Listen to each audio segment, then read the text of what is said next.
Big Raymond Cross grabbed the tray of slop and hurled it straight into the old janitor's face. Mashed potatoes dripped down Marcus Cole's cheeks. Gravy ran into his eyes. The entire cafeteria erupted in laughter as Raymond slammed his fist on the table and roared, "Clean that up too, Ghost. That's all you're good for." Marcus didn't flinch, didn't speak, just wiped his face with his sleeve and picked up his mop. For 3 years, this man had taken every humiliation without a single word of protest. But what nobody in that prison knew, what would shatter everything they believed about power and weakness, was that this broken janitor mopping up his own shame was once the most feared heavyweight champion the world had ever seen. Before we begin, don't forget to like this video, hit subscribe, and comment below which city you're watching from. I want to see how far this story travels. Now let me tell you how one night changed everything. The mop bucket squeaked down E-block corridor at Ridgemont Federal Correctional Facility. Marcus Cole pushed it with the slow rhythm of a man who had nowhere to be and nothing to prove. 47 years old, gray hair, empty eyes, the kind of man you looked right through without seeing. "Hey, Ghost," Marcus kept pushing. "I said, hey, Ghost, you deaf or just stupid?" A young inmate named Terrell stepped directly into his path. 23 years old, gang tattoos crawling up his neck, fists clenched like he was looking for any excuse. "I need to clean this hall," Marcus said quietly. Terrell laughed and shoved Marcus backward. The mop clattered to the floor.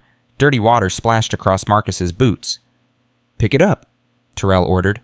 "Pick it up and say thank you." Marcus bent down slowly, retrieved the mop. His hands were steady, his breathing unchanged. "Thank you," he whispered. Terrell's crew howled with delight. They slapped each other's backs, tears of laughter streaming down their faces.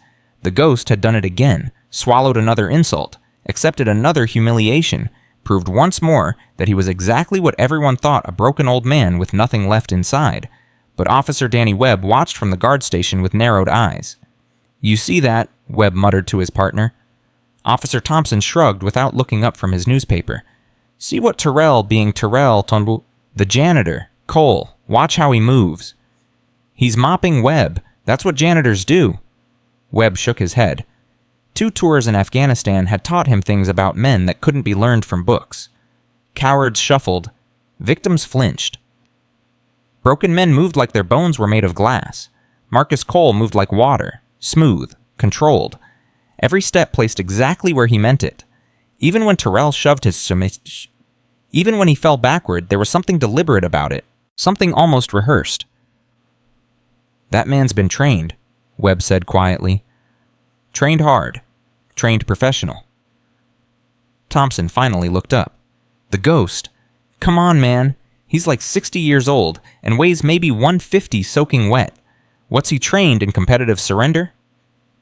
Webb didn't answer. He just watched Marcus disappear around the corner, that squeaky mop bucket announcing his presence like it did every single day. Something was wrong with that picture. Very wrong. Big Raymond Cross held court in the yard like he did every afternoon. His crew surrounded him at the concrete table, hanging on every word like disciples at the feet of a prophet.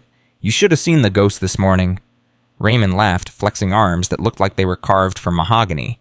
"I dumped my whole tray on his head. Man just stood there dripping gravy, saying, 'Yes, sir, sorry, sir,' like a whipped dog." Darnell Jackson, they called him the Bull, shook his head in disgust. 3 years that man's been here. 3 years of taking everybody's garbage. What's wrong with him?" "Ain't nothing wrong with him," Raymond said. "He's just empty. Some men come in here with fight still in them. Others come in already dead. The Ghost was a corpse before he ever walked through those gates." Tommy Razor Vincent lit a cigarette and squinted through the smoke. "I don't know, Ray. Something about him bothers me." "What's to bother man's a nobody." "That's just it." Razor took a long drag. "Nobody knows nothing about him. No visitors in 3 years. No phone calls. No letters. Even the guards don't know his story. It's like he just appeared out of thin air." Raymond waved dismissively. "Probably killed his whole family. Probably so ashamed of whatever he did that he can't face nobody. Who cares man's invisible? Less than invisible. He's nothing." Across the yard, Marcus emptied trash cans. He could hear every word carried on the wind. His hands never trembled. His jaw never tightened. He'd learned a long time ago that pride was a luxury he could no longer afford. Pride had cost him everything once. He wouldn't let it cost him again. Old Walter Jenkins had been watching. 74 years old. 40 years behind bars. He'd seen more men come through these walls than he could count. Killers who became preachers. Preachers who became killers. Men who entered as monsters and left as saints. Men who entered as saints and never left at all. Something about Marcus Cole had nagged at Jenkins from the first day. "Davis," Jenkins said to his cellmate that night, "you ever really look at the ghost?" Davis snorted. "Why would I look at the ghost man's furniture?" "That's what everybody says, but I've been watching him for 3 years now, the way he moves, the way he carries himself. He carries himself like a beaten dog." "No." Jenkins sat up on his bunk, eyes intense. "That's what he wants you to see. But I've been in this system 40 years. I've watched thousands of men. Scared men move jerky like they're expecting a hit. Crazy men move erratic, unpredictable. Broken men move slow and defeated like every step costs them something. So the ghost moves smooth, controlled. Even when Raymond throws food in his face, even when Terrell shoves him around, he moves like a man who knows exactly where his body is in space. Every single second." Davis laughed. "Jenkins, you're losing your mind. The ghost is a 60-year-old janitor who's afraid of his own shadow." "I've only seen men move like that twice in my whole life," Jenkins continued, ignoring him. "Both times it was fighters, professional fighters, men who'd trained so long that the training became part of how they breathed." "The ghost a fighter." Davis laughed harder. "That's the craziest thing you've ever said, old man. And you've said some crazy things." Jenkins lay back down and stared at the ceiling. Maybe Davis was right. Maybe 40 years in prison had finally scrambled his brains. But he couldn't shake the feeling. Something about Marcus Cole wasn't right. Warden Harrison called a staff meeting 3 weeks later. Budget cuts had hit Ridgemont hard, and the administration needed positive publicity to justify continued funding. "Gentlemen, I have an announcement," Harrison said, standing at the head of the conference table. "We're hosting a charity boxing event. Guards versus inmates. Controlled environment, full safety protocols.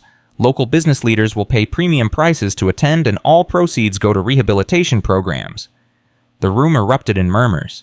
Officer Webb spoke first. "Sir, with respect, that sounds like a disaster waiting to happen. Putting guards in a ring with inmates, someone's going to get seriously hurt." "We'll have weight classes, protective equipment, and professional referees," Harrison assured him. "This is about community outreach, Officer Webb, about showing that rehabilitation is possible, and frankly, about raising money we desperately need to keep this facility running." "What about liability?" another guard asked. "All participants will sign waivers. Inmates who volunteer get privileges. Guards who volunteer get overtime pay." Harrison smiled the smile of a man who had already made up his mind. "This is happening, gentlemen. I suggest you get on board." Word spread through the prison within hours. By dinner, every inmate knew about the charity boxing event. For the first time in months, they had something to talk about besides their sentences and their appeals and their endless grinding boredom. Big Raymond Cross smiled when he heard the news. "Christmas came early, boys," he told his crew.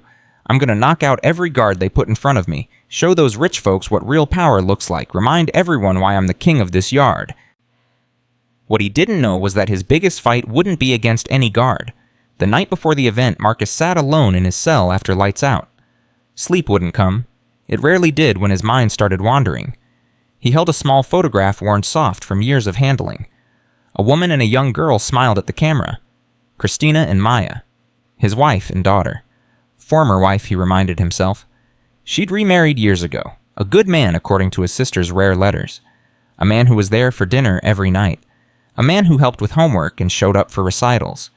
A man who did all the things Marcus should have done. And Maya, his baby girl. 25 years old now. A Stanford law graduate. A public defender in San Francisco fighting for people who couldn't fight for themselves. She thought her father was dead. Maybe that was mercy. Marcus pressed the photograph to his chest. In the darkness, surrounded by the sounds of sleeping men and distant screams, he let himself remember. The glory days.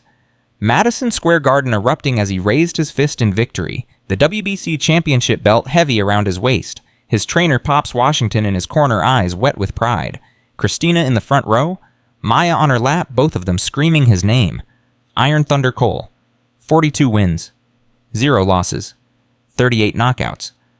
The most feared heavyweight of his generation. They'd compared him to Ali, to Foreman, to Tyson in his prime. Magazine covers called him the perfect fighter. Analysts said he combined power, speed, and intelligence in ways the sport had never seen. All of it meant nothing now. All of it turned to ash the night he killed Miguel Santiago. The memory crashed over Marcus like a wave he couldn't stop. 15 years ago, the biggest fight of his career, a sold-out arena, pay-per-view cameras broadcasting to millions. Miguel Santiago was supposed to be easy, a young prospect from Puerto Rico, 23 years old, fast hands but limited experience. A tune-up fight before Marcus pursued the undisputed championship.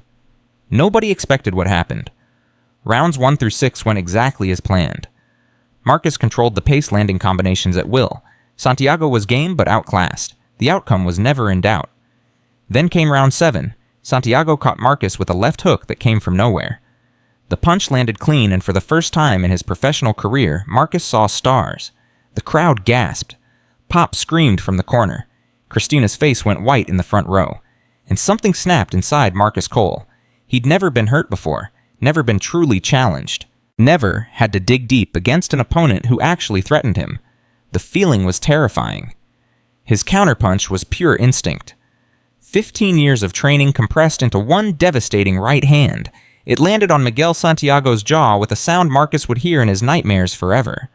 The young man dropped like a puppet with cut strings. His head bounced once against the canvas. Then nothing. No movement, no sound. Just a broken body and a referee counting over silence. 3 days later, Miguel Santiago died without ever waking up. He was 23 years old. He had a wife named Carmen. He had twin daughters named Lucia and Rosa. He had a future full of promise and hope and dreams. Marcus Cole took all of that with one punch. The funeral destroyed whatever was left of Marcus's soul. He went because staying away would have been the final cowardice. He stood in the back of the church hiding behind dark glasses, hoping no one would notice the famous fighter lurking among the mourners. Carmen Santiago noticed. Miguel's widow walked straight through the crowd toward Marcus. 23 years old. Black dress. Eyes red from crying but burning with fury. "You," she hissed. "You killed him. You murdered my husband. I'm sorry." The words felt hollow in his mouth. "I'm so sorry." Carmen slapped him. The sound echoed through the church. Nobody moved to stop her. Nobody wanted to stop her. "Sorry?" Her voice rose to a scream. "Sorry doesn't bring back their father." She pointed to the front pew where 2 little girls sat in matching black dresses. Lucia and Rosa, 4 years old, twins who would grow up without ever knowing the man who loved them more than anything. "Every night they ask when Papi is coming home," Carmen sobbed. "Every night I have to tell them Papi isn't coming. What do I say, Mr. Champion? What do I tell them about the man who took their father away?" Marcus had no answer. There was no answer. He left the church and never looked back. 6 months later, Marcus won the undisputed heavyweight championship. He stood in the ring with 3 belts around his waist, confetti falling from the rafters, millions of people cheering his name. He felt nothing. Every time he looked in the mirror, he saw Miguel Santiago staring back. Every time he threw a punch, he heard that horrible sound. Every time he won, he remembered that his greatest victory had cost a young man his life. Christina noticed first. "Marcus, you need help," she begged one night, finding him sitting alone in their dark living room. "You haven't slept in weeks. You barely eat. Maya asks why Daddy is always sad." "I killed a man, Chris. I killed someone's husband, someone's father. It was an accident, a tragedy, but boxing is... Don't." His voice cracked. "Don't tell me boxing is dangerous. Don't tell me he knew the risks. I saw his daughters at that funeral, 4 years old. They didn't know any risks. They just want their father back." Christina reached for him, but Marcus pulled away. The distance between them grew every day after that. She couldn't reach him. Nobody could. He was drowning, and part of him wanted to let the water take him down. The night Marcus walked away, he didn't say goodbye. He waited until Christina and Maya were asleep, stood in his daughter's doorway for a long time, watching her chest rise and fall, memorizing every detail of her face. "I love you, baby girl," he whispered. "I love you more than my own life. But I can't be your daddy anymore. Not like this. Not when everything I touch turns to poison." He kissed her forehead one last time, left his championship belts on the kitchen table, walked out into the night. Iron Thunder Cole was reported missing within a week. After 10 years with no trace, the courts declared him legally dead. Nobody looked for Marcus Cole. That was a different man. A ghost who drifted from city to city, job to job, searching for something he could never find. Punishment, redemption, peace. The drinking started in Arizona. Marcus would sit in dive bars until closing, hoping someone would recognize the former champion hiding behind his beard. Hoping someone would call him out, give him an excuse to feel pain. "Hey, old man?" A voice from his memory. A bar in Flagstaff. A biker twice his size. "You're in my seat." Marcus didn't move. "Plenty of other seats?" "I want that one." Marcus looked up with dead eyes. "Then take it." The biker took a swing. Marcus let it land. The pain felt like relief, like penance, like exactly what he deserved. But when the biker swung again, Marcus's body moved without permission. 15 years of training didn't ask for approval, it just reacted. The biker was unconscious before he hit the floor. Marcus stared at his own hands like they belonged to someone else. Someone he'd tried to bury. Someone who refused to stay dead. He left town that night. The pattern repeated across Nevada, Utah, and New Mexico. Marcus would find a bar, start drinking, wait for trouble to find him, let the first punch land as payment for his sins. But his body wouldn't let him take the second punch. Wouldn't let him accept the beating he craved. Every time muscle memory took over. Every time his attacker ended up on the ground. Part of Marcus hoped someone would finally be good enough to finish him. Nobody ever was. The night that sent him to prison started like all the others. A truck stop outside Phoenix. 3 a.m. Marcus was drunk enough to welcome whatever came next. 3 men approached him in the parking lot. Young, armed, hungry. "Empty your pockets, old man," the leader said, knife glinting. "Do it quick and maybe we'll let you keep your teeth." Marcus laughed. The sound surprised even him. "You have no idea," he said, "who you're talking to. Some drunk bum about to get cut." Marcus set down his bottle. "I've been looking for you, not you specifically, but someone like you. Someone who might be able to finish what I can't do to myself." The leader's smile faltered. Something in the old man's eyes wasn't right. "Last chance?" Marcus said quietly. "Walk away." They didn't walk away. The fight lasted 8 seconds. Marcus moved on pure instinct, his body remembering what his mind wanted to forget. 3 men hit the pavement with injuries that would require months of rehabilitation. When the police arrived, Marcus was sitting on the curb waiting. "I did it," he told the arresting officer. "All 3. You're going to want to call ambulances. Plural. Aggravated assault. Multiple counts. 7 years in federal prison." Marcus didn't hire a lawyer, didn't fight the charges, didn't try to explain. This was what he wanted. Finally, a punishment that fit his crimes. Ridgemont Federal Correctional Facility welcomed Marcus with the same gray indifference it showed every prisoner. "Work assignment preferences?" the intake officer asked without looking up. "Anything physical, anything invisible." They gave him a mop bucket and a closet full of cleaning supplies. Perfect. For 3 years, Marcus became exactly what he wanted to be: nobody. The ghost who mopped floors and emptied trash. The target of every bully who needed someone to abuse. The invisible man who took whatever people threw at him without complaint. Every insult was penance for Miguel Santiago. Every punch he didn't throw was an offering to Carmen and the twins. Every day he survived was another chance to prove he could be something other than a killer. But some things can't stay buried forever. The morning of the charity boxing event arrived with electricity in the air. Marcus could feel it while he mopped the cafeteria. Inmates who usually ignored each other were gathered in groups, buzzing with excitement. Guards walked with extra tension in their shoulders. "Today's the day Ghost Raymond called from his table. You coming to watch might learn what a real man looks like in action." Marcus said nothing, just pushed his mop in slow circles. "Leave him alone, Ray," someone muttered. "Man ain't worth the breath." "You're right about that," Raymond agreed loudly. "Ain't worth the food he eats or the air he breathes. Just a waste of space waiting to die." Darnell and Tommy laughed on cue. Marcus kept mopping. But Officer Webb watched from the doorway, that troubled expression deepening. He'd spent weeks observing the janitor, watching how he moved, watching how he absorbed abuse without flinching. Tonight, Webb had a feeling something was going to happen. He just didn't know what. The gymnasium buzzed with energy as the event began. Business leaders in expensive suits mingled with prison officials. Camera crews adjusted equipment. Local reporters checked their notes. Warden Harrison worked the room like a politician at a fundraiser, shaking hands and making promises. "Welcome, everyone," Harrison's voice boomed through the speakers. "Tonight we demonstrate that rehabilitation is possible, that even behind these walls men can find redemption through discipline and sport."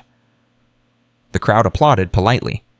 In the makeshift ring, Big Raymond Cross bounced on his toes, shadowboxing for the cameras. His muscles gleamed. His eyes promised violence. He was everything the audience had paid to see. First match, the announcer called Big Raymond Cross versus Officer Martinez. Martinez climbed into the ring, a decent-sized man, former high school wrestler, confident in his training. The bell rang. 45 seconds later, Martinez lay unconscious on the canvas. The crowd gasped. The inmates roared. Next, Raymond screamed, barely winded. Officer Patterson stepped up. Amateur boxing background. Quick hands, smart footwork. 90 seconds. Another knockout. Next, Officer Williams, the biggest guard on staff. 240 pounds of muscle. 2 minutes. Another body on the canvas.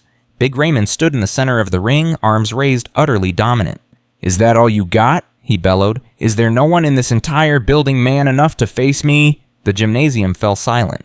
3 guards down, nobody else volunteering. The business leaders shifted uncomfortably, suddenly unsure what they'd paid to see, and then Raymond's eyes found Marcus.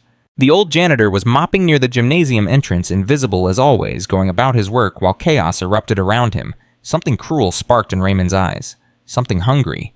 "Hey!" he shouted, pointing. "Hey, ghost!" Marcus didn't look up. "I'm talking to you, old man. Get over here!" The crowd turned. Hundreds of eyes found the janitor, who'd been invisible seconds before. "Raymond, what are you doing?" the referee asked nervously. "Giving the people a show." Raymond grinned at the business leaders in their expensive seats. "What do you say, ghost want to step in the ring? Show these fine folks what you're made of." Laughter rippled through the gymnasium. The absurdity was almost too perfect. The broken janitor against the prison's heavyweight champion. "Come on," Raymond continued, playing to the crowd. "I'll let you get the first shot, free punch right here." He tapped his chin. "Give me your best, and when you wake up, you can go back to your mop." The laughter grew louder. Inmates stomped their feet. Guards shook their heads at the cruel joke. Old Jenkins pushed forward in the crowd, heart pounding. Something was wrong. Something was very wrong. The way Marcus had stopped mopping. The way he stood now, perfectly still, perfectly balanced. Jenkins had seen that stance before. "Oh my God," he breathed. "It can't be." Marcus set down his mop, turned toward the ring, and started walking. Officer Webb's blood ran cold. He'd been watching Marcus Cole for months, convinced something was different about the quiet janitor. Now watching him approach the ring, Webb finally understood. The ghost was gone. The shuffling, broken old man had vanished. In his place walked someone else entirely, shoulders back, head high, each step deliberate and predatory. "Stop the fight," Webb said to the guard next to him. "What? Why?" "Just stop it. Something's wrong." "Webb, relax. It's just the ghost. This'll be over in 5 seconds." Webb's combat instincts screamed at him. He'd seen men move like that before, in war zones, right before people died. Marcus climbed through the ropes without hesitation. His orange uniform was soaked with sweat. His work boots were still damp from mopping. No gloves, no mouthpiece, no protective gear of any kind. The referee stepped forward. "Sir, you can't fight without proper equipment. This isn't—" "He doesn't need equipment," Raymond interrupted, still grinning. "This won't last long enough for it to matter." Marcus stood in the center of the ring, arms at his sides, face completely empty. Jenkins shoved through the crowd, trying to get closer. His heart hammered. His ancient memory churned, trying to place what he was seeing. That stance, that stillness, those eyes. "Oh my God," Jenkins whispered again. "Oh my God, oh my God." Big Raymond bounced on his toes, playing to the audience. This was going to be the highlight of the night. The king of Ridgemont dismantling a helpless old man in front of cameras and rich people. "Any last words, Ghost?" he called across the ring. "Maybe you want to apologize in advance for bleeding on my canvas." Marcus finally spoke. His voice was quiet, but it carried. "You should have left me alone." Raymond's grin flickered. Something about those words, something about the way the old man said them. But he shook it off. He was Big Raymond Cross. 31 knockouts. The undisputed king of Ridgemont. The referee called them to center ring. "I want a clean fight. Protect yourselves at all times. When the bell rings, just ring it," Raymond said. "Let's end this." The bell rang. Raymond moved forward with the confidence of a man who had never been truly challenged. He threw a lazy jab more for show than damage. The jab never landed. Marcus had moved. Not jumped, not dodged. Just shifted his weight, angled his head, let the punch pass by with millimeters to spare. The kind of movement that took decades to master. The kind of movement that separated champions from everyone else. Raymond's eyes widened. Before his brain could process what was happening, Marcus stepped forward. Smooth. Economic. like water flowing through stone. His first punch traveled 4 inches. It landed on Raymond's temple with surgical precision. The sound silenced the entire gymnasium. Big Raymond Cross, the king of Ridgemont, the man who had dominated every fight for 5 years, crumpled like his bones had turned to water. He didn't get up. He didn't even twitch. 5 heartbeats of absolute silence. Then Darnell, the Bull Jackson, charged the ring. His leader was down. His reputation was at stake. Some old janitor was standing over Raymond's body like he hadn't just committed the impossible. The Bull threw a haymaker that could have killed a normal man. Marcus pivoted like smoke. The punch found nothing but air. The Bull stumbled forward off balance, exposed. Marcus's counterpunch hit his solar plexus with the same surgical precision. The Bull folded, collapsed. Gasped for breath that wouldn't come. 2 men down, less than 10 seconds. Tommy Razor Vincent climbed into the ring slowly. Unlike the others, he actually understood what he was seeing. The old janitor's form was perfect. His movements were textbook. This wasn't luck or adrenaline. This was mastery. "All right, old man," Razor said, hands raised properly. "Let's see what you really got." Marcus watched him approach. For the first time, something flickered across his face. Recognition, respect, maybe sadness. "You're different from them," Marcus said quietly. "You know what you're doing." "I've watched a lot of fights, studied the greats." Razor circled carefully. "Even studied Iron Thunder Cole back in the day. Best heavyweight I ever saw." Something shifted in Marcus's eyes. "Then you should know," he said softly, "that Iron Thunder never lost." He struck once, a short uppercut that seemed to come from nowhere. Less than 6 inches of travel, but it lifted Razor clean off his feet. Tommy Vincent was unconscious before he hit the canvas. 3 knockouts. Under 30 seconds total. Marcus stood in the center of the ring, breathing normally, surrounded by 3 unconscious men and 500 people who couldn't understand what their eyes had just shown them. The silence stretched until it became unbearable. Then old Walter Jenkins stumbled forward, tears streaming down his weathered face. 40 years in prison had stolen his ability to feel, but this moment cut through all those walls. "Iron Thunder Cole," Jenkins whispered. "Holy God, that's Iron Thunder Cole." The name hit the gymnasium like an earthquake. Iron Thunder. Did he say Iron Thunder Cole? The boxer, the one who disappeared. That's impossible. Look at him. Look at how he moves. Maria Reyes, the young reporter who'd come to cover a simple charity event, raised her phone with trembling hands. She was recording the story of a lifetime. Marcus stood alone in the center of destruction. Raymond groaned at his feet. The Bull still couldn't breathe. Razor hadn't moved since he hit the canvas. Hundreds of faces stared at Marcus with expressions ranging from terror to awe to complete incomprehension. He looked down at his hands. The same hands that had just ended 3 fights in 30 seconds. The same hands that had killed Miguel Santiago 15 years ago. "My name," he said, his voice carrying clearly through the stunned silence, "is Marcus Anthony Cole." He paused, drew a breath, continued. "Former WBC heavyweight champion of the world. 42 wins, 0 losses, 38 knockouts." A woman in the crowd screamed, not from fear, from the pure shock of impossibility becoming real. "For 15 years I've been running, hiding from who I am, trying to disappear so I could escape what I did." He raised his hands again, stared at them like they belonged to a stranger. "But you can't run from yourself forever. You can't bury what you are. Sooner or later the truth comes out." Warden Harrison pushed through the crowd, face pale, finally understanding the magnitude of what had just happened in his gymnasium. "Cole Thompson, whatever your name is, you're coming with me right now." Marcus nodded. "I know." But before he could move, Maria Reyes called out the question everyone needed answered. Why did the greatest heavyweight champion in the world disappear? "Why are you here? What did you do?" Marcus turned to face her, to face the recording phones, to face the judgment he'd been running from for 15 years. "Because I killed a man in that ring, he said quietly, "and I've been trying to outrun his ghost ever since." The gymnasium erupted in chaos, shouting, screaming, phones waving, people pushing forward for a better look, but Marcus just stood there in the center of the storm, finally accepting what he'd known all along. Some ghosts can never be outrun, they can only be faced, and his ghost had just caught up with him. The chaos lasted exactly 47 seconds before Warden Harrison screamed for order. "Everybody shut up, guards, clear this gymnasium now." Officers rushed forward, pushing inmates back, creating a perimeter around the ring where Marcus still stood among the 3 fallen men. The business leaders clutched their phones, already texting, already spreading the story that would dominate headlines by morning. Maria Reyes refused to lower her camera. "Mr. Cole Marcus, who did you kill? What happened?" "I said clear the room," Harrison roared. But Marcus raised his hand, and somehow, impossibly, the noise died down. Even after everything that had happened, there was something about his presence that commanded attention without demanding it. "Miguel Santiago," Marcus said quietly. "July 15th, 2010, Madison Square Garden, round 7. The name hit the older men in the crowd like a physical blow. Jenkins actually staggered backward. The Santiago fight was legendary. Every serious boxing fan over 50 knew about it. The night Iron Thunder Cole killed a 23-year-old prospect with a single punch. "I remember that fight," Jenkins breathed.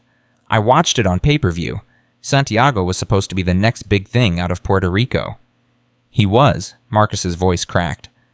"He was supposed to be a lot of things." Officer Webb pushed through the crowd and climbed into the ring. His instincts told him to approach carefully, but he also sensed that Marcus wasn't a threat. Not anymore. Whatever violence had been in this man had been spent. "Cole," Webb said quietly, "Marcus, you need to come with us now, but I want you to know I'm not going to cuff you. Not unless you give me a reason." Marcus nodded slowly. "I appreciate that." "Why didn't you tell anyone 3 years in this facility and nobody knew who you were?" "Because Iron Thunder Cole killed a man." Marcus finally met Webb's eyes. "Marcus Cole just wanted to serve his time and disappear. I thought if I could be invisible long enough, maybe I could become someone else. Someone who didn't have blood on his hands." "Did it work?" Marcus looked down at Big Raymond, who was finally stirring on the canvas, groaning, trying to remember where he was and what had happened. "No," Marcus said. "It never works. You can't run from what you are. You can only choose what you do next." Webb nodded and gently took Marcus by the arm. "Let's go somewhere quiet. You've got a lot of explaining to do." As they walked toward the gymnasium exit, Marcus passed through a crowd that had gone completely silent. Inmates who had tormented him for 3 years now pressed back against the walls, giving him space, looking at him with expressions that mixed fear with something else. Respect. The ghost was gone forever, and something much more complicated had taken his place. 30 minutes later, Marcus sat in an interview room across from Warden Harrison and 2 federal investigators who had been called the moment the warden understood the magnitude of what had happened. "Let me make sure I understand this correctly," Agent Morrison said, flipping through notes. "You're claiming to be Marcus Iron Thunder Cole, former WBC heavyweight champion who was declared legally dead in 2020. I'm not claiming anything. I am Marcus Cole.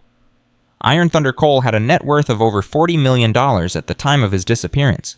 Multiple properties, endorsement deals, a family." "Had," Marcus repeated, past tense. "Where did the money go? I left everything to Christina, my wife. Ex-wife now. She deserved it. She deserved more than that for putting up with me." Agent Morrison leaned forward. "Do you understand the legal implications of what you're telling us? Identity fraud, tax evasion, insurance fraud if anyone collected on policies after your death declaration." "I didn't fake my death. I just stopped being that person. The courts declared me dead because I disappeared. I didn't ask them to. I didn't benefit from it." Harrison cleared his throat. "The more immediate issue is what happened tonight. You assaulted 3 inmates." Marcus almost laughed. "I defended myself in a sanctioned boxing match. The referee approved my participation. Everything that happened was witnessed by 200 people, including your distinguished donors. Those men are in the medical wing. With headaches, nothing permanent. I know how to hit without causing lasting damage." Marcus paused. "I learned that the hard way." The second investigator, a woman named Agent Chen, spoke for the first time. "Tell us about Miguel Santiago." Marcus closed his eyes. Even after 15 years, the name still cut like a knife. "What do you want to know, Huck?" "Everything." So Marcus told them. He told them about the build-up to the fight, how his promoter Don Castellano had pushed for a tune-up match before the big unification bout, how Santiago's team had been desperate for the opportunity, knowing a good showing against Iron Thunder could launch their fighter's career. He told them about round 7, how Santiago caught him with a left hook that no one expected. How, for the first time in his professional career, Marcus had been hurt. How fear and rage had mixed together into something he couldn't control. "I threw the counter without thinking," Marcus said. 15 years of training, and it all came down to instinct. I hit him with everything I had. Everything. The medical examiner's report said Santiago died of a subdural hematoma, Agent Chen noted. Bleeding in the brain caused by trauma. He never woke up. 3 days in a coma with his wife and daughters by his bed, and he never woke up. The boxing commission ruled it accidental. No charges were filed. I know what the commission ruled. Marcus's voice hardened. I also know what I did. Legal and right aren't always the same thing. Harrison interrupted. This is all very tragic, but what does it have to do with why you're in my prison under a false identity? I told you, I stopped being Marcus Cole after I killed Miguel, changed my name, moved around, tried to find some kind of peace. Marcus shrugged. Never found it. Started drinking, started fighting, started looking for someone who could hurt me the way I hurt that boy. Self-destructive behavior, Agent Chen said. Survivor's guilt. Call it whatever you want. I call it justice. The courts wouldn't punish me for killing Miguel Santiago, so I tried to punish myself. By getting arrested for assault. By finding trouble until trouble found me. Those 3 men at the truck stop thought they were robbing a drunk old man. They had no idea. Marcus's jaw tightened. I could have walked away, should have walked away. But part of me wanted them to hurt me, and when they couldn't, when my body did what it always does, I figured prison was the next best thing. You wanted to be incarcerated. I wanted to suffer. Prison seemed like a good place for that. The room fell silent. Agent Morrison exchanged glances with his partner. They'd investigated a lot of criminals over the years, but this was something different. A man who'd run toward punishment instead of away from it. What happens now? Marcus asked. That's complicated, Harrison admitted. Your original conviction stands, but your identity was falsified, which creates legal issues. The boxing commission will want to talk to you. The media is already circling. And frankly, my prison just became a circus. I'm sorry about that. I never wanted any of this. What did you want? Marcus thought about it for a long time. To be invisible. To serve my time. To maybe someday figure out how to live with what I did. And then now I don't have a choice anymore. The ghost is dead. Everyone knows who I am. Whatever comes next, I have to face it. Agent Chen closed her notebook. We'll need to verify your identity through fingerprints and DNA. Contact the boxing commission, probably reach out to your family. Marcus's head snapped up. No. Excuse me. Don't contact my family, please. Mr. Cole, your wife believed you were dead for over a decade. Your daughter. My daughter thinks her father died when she was 10 years old. She's built an entire life on that foundation. She graduated from Stanford. She's a public defender. She's doing good in this world. Marcus's voice broke. Don't destroy that. Don't drag her into this mess. She has a right to know you're alive. She has a right to peace. Something I could never give her when I was around. Harrison leaned back in his chair, studying the man across from him. 3 years of watching the ghost mop floors, and he'd never seen anything but a broken old man. Now he was looking at something else entirely. Not a monster, not a hero, just a man carrying a weight that would have crushed most people. We can delay contacting family, Harrison said finally. But we can't stop this story from spreading. By tomorrow morning, every news outlet in the country will know where Iron Thunder Cole has been hiding. Marcus nodded slowly. He'd known this moment would come eventually. Some part of him had always known. Then I guess I better figure out what I want to say. Word spread through Ridgemont like wildfire. By the time the inmates returned to their cells that night, everyone knew. The ghost, the invisible janitor who'd taken 3 years of abuse without complaint, was actually Iron Thunder Cole, the greatest heavyweight of his generation, a legend who'd disappeared and let the world think he was dead. Big Raymond lay in his medical wing with an ice pack pressed to his head and his pride shattered into a million pieces. The Bull and Razor occupied beds next to him, Tosco and Man both still trying to process what had happened. He could have killed us, Razor said quietly. Any time over the last 3 years, he could have ended any of us. Raymond didn't respond. He was staring at the ceiling, replaying the fight in his head. That punch, less than 4 inches of travel, and it had turned his lights off like flipping a switch. He'd never felt anything like it, never even seen it coming. All those times we messed with him, the Bull muttered. Threw food at him, called him names. He just took it.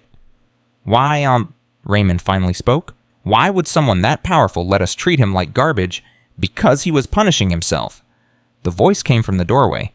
Old Jenkins stood there, eyes wet with emotion. Don't you get it? That man killed someone in the ring? Killed a young father with 2 little girls. He's been trying to pay for that ever since. By letting us humiliate him. By refusing to fight back. by proving to himself that he could take the punishment he thought he deserved. Raymond processed this slowly. His head was still pounding, but the pain was nothing compared to the confusion churning in his gut. He'd spent 5 years building a reputation on fear and violence. Iron Thunder Cole had spent 15 years trying to destroy his. "What do we do now?" the bull asked. Jenkins shook his head. "Nothing. We don't do anything. That man doesn't need our hate anymore. He's got enough of his own." Dr. Sarah Chen arrived at Ridgemont the next morning.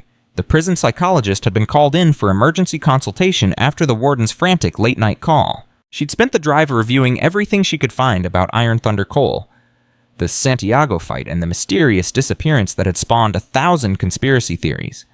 Now she sat across from Marcus in the counseling room notepad ready, watching him with professional curiosity. "Do you know why I'm here, Mr. Cole? To evaluate whether I'm a danger to myself or others." "Partially. I'm also here because I think you might need someone to talk to, someone who isn't trying to prosecute you or write a story about you." Marcus almost smiled. "That's a refreshing change. Tell me about the guilt." "That's direct. I find it saves time. You've been carrying this for 15 years. The drinking, the fights, the deliberate self-destruction. Classic manifestations of survivor's guilt complicated by the fact that you are directly responsible for the death that triggers it. Is that your professional opinion? It's an observation. My professional opinion is that you've been engaged in one of the most elaborate and prolonged forms of self-punishment I've ever encountered." Dr. Chen leaned forward. "You had everything, Mercole. Money, fame, family, a legacy that would have lasted generations, and you walked away from all of it because you couldn't live with what happened in that ring." "I killed a man." "You participated in a legal sporting event where a tragic accident occurred. The commission investigated, the medical examiner ruled. No criminal charges were ever filed." "Tell that to his daughters." Dr. Chen paused. "You've thought about them a lot, haven't you, the Santiago girls?" "Every single day. Lucia and Rosa. They were 4 years old when I took their father away. They're 19 now. Grown women who never knew the man who loved them more than anything. Have you ever tried to contact them?" "No." "What would I say? Sorry, I killed your dad. Hope you turned out okay." Some people find that apologies help. That acknowledgement of harm can be part of healing. Marcus shook his head. "I've run that conversation in my head 1,000 times. There's no version where I don't make things worse. Some wounds aren't meant to be reopened. And what about your own daughter, Maya?" Marcus's whole body tensed. "How do you know about Maya?" "I read your file. Your real file, not the Marcus Thompson one you fabricated. You have a daughter who believes you're dead, who grew up without a father because you chose to disappear." "I chose to protect her." "From what?" "From me." Marcus's voice cracked. "From watching her father fall apart. From knowing what I really am. She was 10 years old when I left. Young enough to remember me as someone good. Someone who loved her. If I'd stayed..." "If you'd stayed?" "She would have watched me destroy myself. The drinking was already starting. The nightmares. The rage that came out of nowhere. Christina saw it. She tried to help, but I couldn't let her. I couldn't let Maya see her father turn into a monster." "So you left?" "So I left. Let them think I was dead. Let them move on. Let them build lives without me poisoning everything I touched." Dr. Chen was quiet for a long moment. When she spoke again, her voice was softer. "Do you know what Maya does now?" "She's a public defender in San Francisco. My sister sends updates sometimes. She defends people who've made terrible mistakes, people who are trying to turn their lives around, people who need someone to believe they can be better than their worst moment." Dr. Chen paused. "Does that sound like anyone you know?" Marcus couldn't respond. The connection was too obvious, too painful. "Your daughter chose a career helping people like you, Mr. Cole. Broken people looking for redemption. That's not a coincidence. It doesn't matter. She's better off without me." "Is she, or is that just what you tell yourself to justify staying away?" The question hung in the air like smoke. Marcus had no answer. He'd spent 15 years building a wall between himself and everyone he loved, brick by brick, telling himself it was for their protection. But walls keep things out, and they also keep things in. And what was inside Marcus Cole had been festering for a very long time. "There's something else," Dr. Chen said carefully. "Something you should know before it hits the news." "What?" The reporter who was at the fight last night, Maria Reyes. She's been digging since the moment you revealed yourself. She found Carmen Santiago. Marcus felt the blood drain from his face. No. Mrs. Santiago gave an interview this morning. It's going to air tonight. What did she say? I don't know the details, but she's apparently been following news about your disappearance for years. When she heard you'd been found, she wanted to speak publicly. Marcus's hands started shaking. 15 years of running, and now the one person he feared facing most was about to appear on national television. I can't watch that. You don't have to, but you should probably prepare yourself. Whatever she says, the whole world is going to hear it, and then they're going to want to hear what you have to say in response. Marcus buried his face in his hands. He'd thought the hardest part was over. He'd revealed himself, confessed his sins, let the world see who he really was. He was wrong. The hardest part was just beginning. That evening, inmates gathered around the common room television in numbers the guards had never seen before. Even men who never watched news were crowded around, and waiting for the broadcast they'd all heard was coming. Marcus sat alone in his cell, refusing to join them. Dr. Chen had offered to be there when the interview aired, but he'd declined. Some things had to be faced alone. The program started at 8. Maria Reyes appeared on screen, introducing the story that had captivated the nation in less than 24 hours. Last night, in a California federal prison, a ghost came back to life. Marcus Iron Thunder Cole, the legendary heavyweight champion who disappeared 15 years ago and was declared legally dead, revealed himself in the most dramatic way possible by knocking out 3 inmates in under 30 seconds. But the real story isn't about boxing. It's about guilt redemption and the family left behind when a champion chose to vanish. The screen cut to Carmen Santiago. She looked older than Marcus remembered. Lines on her face that hadn't been there at the funeral. Gray in her hair. But her eyes were the dim. Dark and deep and carrying pain that never fully healed. Mrs. Santiago, Maria said, when you heard that Marcus Cole had been found, what was your reaction? Carmen was quiet for a moment. When she spoke, her voice was steady but heavy with emotion. For 10 years after Miguel died, I hated that man, hated him with everything I had. I dreamed about hurting him, about making him feel what our family felt. When he disappeared, I was angry because he took away my chance to confront him, to look him in the eye and tell him what he stole from us. And now I am 50 years old. My daughters are grown women, and I have spent too many years carrying hate to carry any more. Maria leaned forward. What would you say to Marcus Cole if he was watching right now? Carmen looked directly at the camera. In his cell, Marcus couldn't breathe. I would tell him that I don't forgive him. I can't forgive him. What he took from us can never be replaced. My daughters grew up without their father. They learned to walk, to talk, to ride bicycles, to go to school, to fall in love, all without the man who should have been there for every moment. Tears streamed down Marcus's face. But I would also tell him this, Carmen continued. Miguel loved boxing. He knew the risks.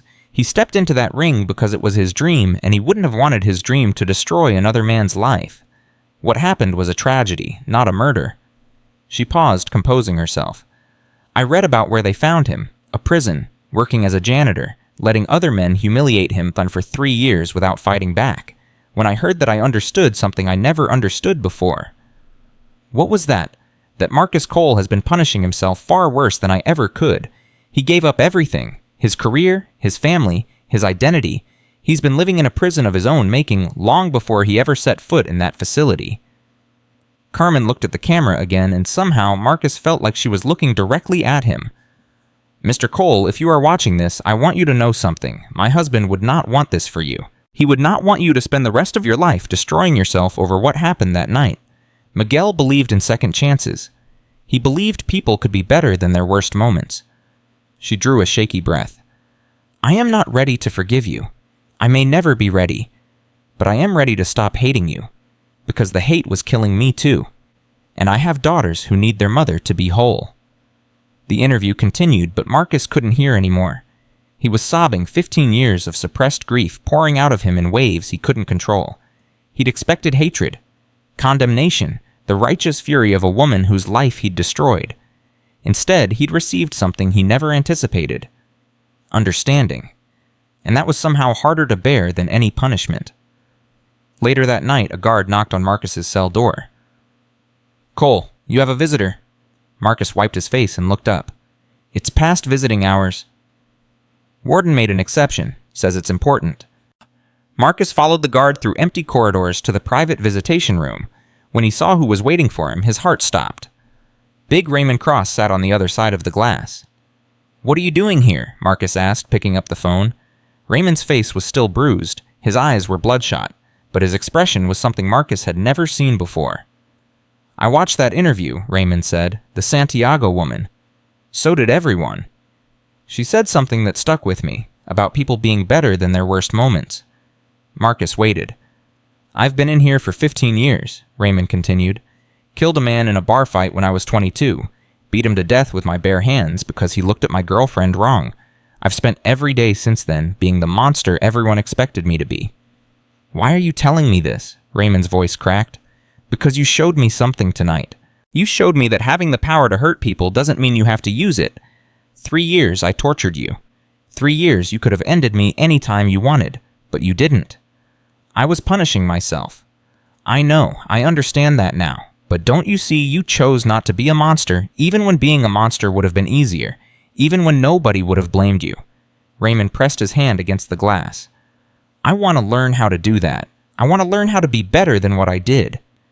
Marcus stared at the man who had been his tormentor, the man he'd allowed to abuse him for 3 years as penance for his sins. "I don't know if I can teach that," Marcus said honestly. "I'm still trying to figure it out myself." "Then figure it out together, because if Iron Thunder Cole can find redemption, maybe Big Raymond Cross can too." Marcus looked at the hand pressed against the glass. The hand that had thrown food at him, shoved him, made his life miserable for 3 years. Slowly he raised his own hand and pressed it against the glass opposite Raymond's. "Okay," Marcus said quietly. "We'll figure it out together. 2 broken men, 2 killers trying to become something else. Maybe that was how redemption really worked. Not alone, but together. Not through punishment, but through the slow, painful work of becoming better than your worst moment." Marcus didn't know if it would work, but for the first time in 15 years, he was willing to try. The next 72 hours turned Ridgemont Federal Correctional Facility into a media circus. News vans lined up outside the prison gates. Reporters camped on public property with telephoto lenses. Every major network ran the story of Iron Thunder Cole, the vanished champion discovered mopping floors in a California prison. Social media exploded with theories, tributes, and debates about guilt and redemption. Marcus refused every interview request. "Tell them no," he said to Warden Harrison on the 3rd day. "Tell them all no. They're offering money, significant money. One network mentioned 7 figures for an exclusive." "I don't want their money." "Then what do you want, Cole?" Marcus looked at the warden with exhausted eyes. "To finish my sentence. To figure out what comes next. To maybe find some peace before I die." Harrison shook his head. "Peace isn't going to be easy to find. Not anymore. You're the most famous prisoner in America." "I didn't ask for that." "No, but you've got it anyway." The social dynamics inside Ridgemont shifted in ways nobody could have predicted. Inmates who had spent years tormenting Marcus now approached him with something between fear and reverence. Men who'd thrown food at him, called him names, shoved him in hallways, suddenly couldn't meet his eyes. "Yo, Cole!" A young inmate named Marcus Williams blocked his path on the 4th day. 20 years old. Armed robbery conviction. The kind of kid who thought toughness was everything. Marcus stopped pushing his mop bucket. "What do you need?" "I just wanted to say..." Williams shuffled his feet. "I'm sorry. For all the times I disrespected you. I didn't know." "Would it have mattered if you did know?" The question caught Williams off guard. "What? If you'd known I was a former champion, would you have treated me differently?" "I mean, yeah, of course." "Why? Because I could hurt you, because I was famous, because I had money once." Williams had no answer. "The man I was before you found out is the same man I am now," Marcus said quietly. "I'm not asking for respect because of what I did in a boxing ring. I'm asking you to think about why you disrespect anyone at all." He pushed his bucket past the stunned young man and kept working. But the conversation didn't end there. Word spread about what Marcus had said. By the end of the week, inmates were seeking him out not to apologize, but to talk. "Cole, you got a minute?" "Can I ask you something, Iron Thunder?" "Hey man, I heard you know about fighting. Can you teach me?" Marcus turned them all away at first. He wasn't a guru, wasn't a teacher, wasn't anything but a broken man trying to survive his own guilt. But Dr. Sarah Chen had other ideas. "They need you," she said during their second session 8 days after the reveal. These men are looking for something and they think you might have it. I don't have anything to give. You have experience, you have perspective, you have something most of them have never seen. What's that? A man who chose not to use his power, a man who accepted punishment instead of inflicting it. Dr. Chen leaned forward. Do you understand how rare that is in here? Most of these men have only known one way to survive, dominate, or be dominated. You showed them a third option. I wasn't trying to show them anything. I was trying to disappear. Maybe, but the effect is the same. You've become a symbol, whether you like it or not. Marcus rubbed his face with both hands. I'm not qualified to help anyone. I can barely help myself. Then figure it out together. Isn't that what you told Raymond? He looked up sharply. How do you know about that? I'm the prison psychologist. I know everything that happens in these walls. Dr. Chen smiled slightly. Big Raymond Cross has requested a transfer to your cell block. Says he wants to be closer to you, learn from you. That's insane. Is it exactly what redemption looks like? Two broken men trying to become whole. Marcus didn't have an answer. 2 weeks after the charity boxing event, Warden Harrison called Marcus into his office. Sit down, Cole. We need to talk. Marcus sat. He'd learned to read the warden over 3 years of invisibility. Something was wrong. Harrison's face was too controlled, his voice too careful. What happened? Harrison slid a letter across the desk. This arrived this morning, delivered by courier. The sender insisted it be given to you personally. Marcus looked at the envelope, no return address, just his name written in careful feminine handwriting. His hands trembled as he opened it. The letter was 2 pages. He read it twice, 3 times, his face going pale, then red, then pale again. What does it say? Harrison asked. Marcus couldn't speak for a long moment. When he finally found his voice, it came out as a whisper. Carmen Santiago wants to meet me. Harrison's eyebrows rose. The widow? She's coming here. In 3 days, with her daughters. Marcus looked up with something like terror in his eyes. She wants to look me in the face and talk about what happened. After that interview, she gave about not being ready to forgive you. She says that's exactly why she needs to come. She says she spent 15 years building a wall between herself and the man who killed her husband. She says she needs to see that man as a human being, not a monster, before she can move forward. Harrison studied Marcus carefully. How do you feel about that? Terrified, sick, like I want to run and hide and never come out. Marcus's voice cracked. But I can't run anymore. I've been running for 15 years and it brought me here, to this room, to this moment. You don't have to meet with her. You can refuse. No. Marcus folded the letter carefully and tucked it into his pocket. I can't refuse. I owe her this. I owe Miguel this. Whatever she needs to say to me, whatever she needs to do, I have to face it. Even if it destroys you. Marcus laughed, but there was no humor in it. I've been destroyed for 15 years, Warden. At least this way, maybe something useful comes out of the wreckage. The next 3 days were the longest of Marcus's life. He couldn't eat, couldn't sleep, couldn't focus on anything but the meeting that was coming. Every time he closed his eyes, he saw Carmen Santiago's face at the funeral, heard her screaming at him in Spanish, felt her hand connect with his cheek. Big Raymond found him in the yard on the second day, staring at nothing. You look like death, old man. Marcus didn't respond. I heard about the Santiago woman coming. The whole prison's heard. Raymond sat down next to him. You scared? Terrified. Want some advice? Marcus looked at him with hollow eyes. From you. From someone who knows what it's like to face the family of the man he killed. Raymond's voice dropped low. The guy I beat to death in that bar. His mother came to my trial, sat in the front row every single day, never said a word, just stared at me. What did you do? I couldn't look at her, kept my eyes down the whole time. Thought I was being respectful, thought I was showing remorse. Was it? Raymond shook his head. It was cowardice. I was too afraid to see the pain I'd caused, too weak to acknowledge what I'd taken from her. He turned to face Marcus. Don't make that mistake. When Mrs. Santiago comes, look her in the eye. Let her see you, all of you, the man who killed her husband and the man who's been dying inside ever since. Why? Because that's what she needs, not your shame, not your weakness. She needs to see that her husband's death meant something, that it changed you, that you didn't just walk away and forget. Marcus considered this. You've thought about this a lot. Every day for 15 years. Just never had anyone to talk about it with. Raymond almost smiled. until you came along and knocked me unconscious in front of 200 people. Despite everything, Marcus felt the corner of his mouth twitch. You had it coming. Yeah, I really did. The morning Carmen Santiago arrived, Marcus woke before dawn. He showered carefully, shaved for the first time in weeks, put on a clean uniform that Dr. Chen had arranged for him, looked at himself in the mirror and tried to see what Carmen would see. An old man, gray hair, weathered face, eyes that carried too much pain for one lifetime. Was this the monster she'd been hating for 15 years? Was this the man who'd taken everything from her, Cole?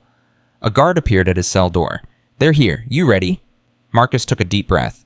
No, but let's do it anyway. The walk to the private visitation room felt like walking to his own execution. Every step brought him closer to a confrontation he'd been dreading for 15 years. Every heartbeat reminded him that he was still alive while Miguel Santiago was not. He stopped outside the door. Through the small window, he could see 3 women waiting inside.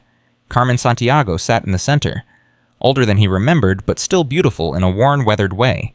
Her dark hair was streaked with gray. Her hands were folded tightly in her lap. Beside her sat 2 young women, 19 years old. Twins. Lucia and Rosa. They looked so much like their father that Marcus felt his knees buckle. Easy. Officer Webb stood beside him, ready to catch him if he fell. Take your time. They look just like him, Marcus whispered. My God, they look just like Miguel. You can do this, Cole. Whatever happens in there, you can face it. Marcus nodded slowly, straightened his spine, drew a breath that felt like it might be his last. Then he opened the door and walked in. Carmen stood up the moment she saw him. Her daughters remained seated watching with expressions that mixed curiosity with something harder to read. For a long moment nobody spoke. 15 years of silence stretched between them like a chasm. Then Carmen took a step forward. You're smaller than I remember, she said quietly. In my mind you were a giant, a monster who towered over everything. I've gotten older. We all have. Carmen studied his face like she was looking for something. I used to dream about this moment. What I would say, what I would do. I had speeches prepared, accusations, curses. I understand. No, you don't. Her voice sharpened. You can't understand what it's like to watch your husband die on television, to see the replay over and over on every news channel, to have strangers recognize you on the street and offer condolences like they knew him. Marcus said nothing. There was nothing to say. For years I wanted you dead, Carmen continued. I prayed for it, begged God to strike you down the way you struck down Miguel. When you disappeared, I thought maybe my prayers had been answered. I'm sorry. Don't. She held up her hand. Don't apologize yet. I'm not finished. Marcus waited. When I saw you on the news last week, I felt something I didn't expect. I felt relieved. Carmen's voice cracked. Relieved that you were alive. Relieved that you'd been suffering. Relieved that all my prayers for your destruction had been answered in a way I never imagined. You wanted me to suffer. Yes, and you did. Prison, invisibility, 3 years of humiliation. It was everything I'd wished for. Tears streamed down her face.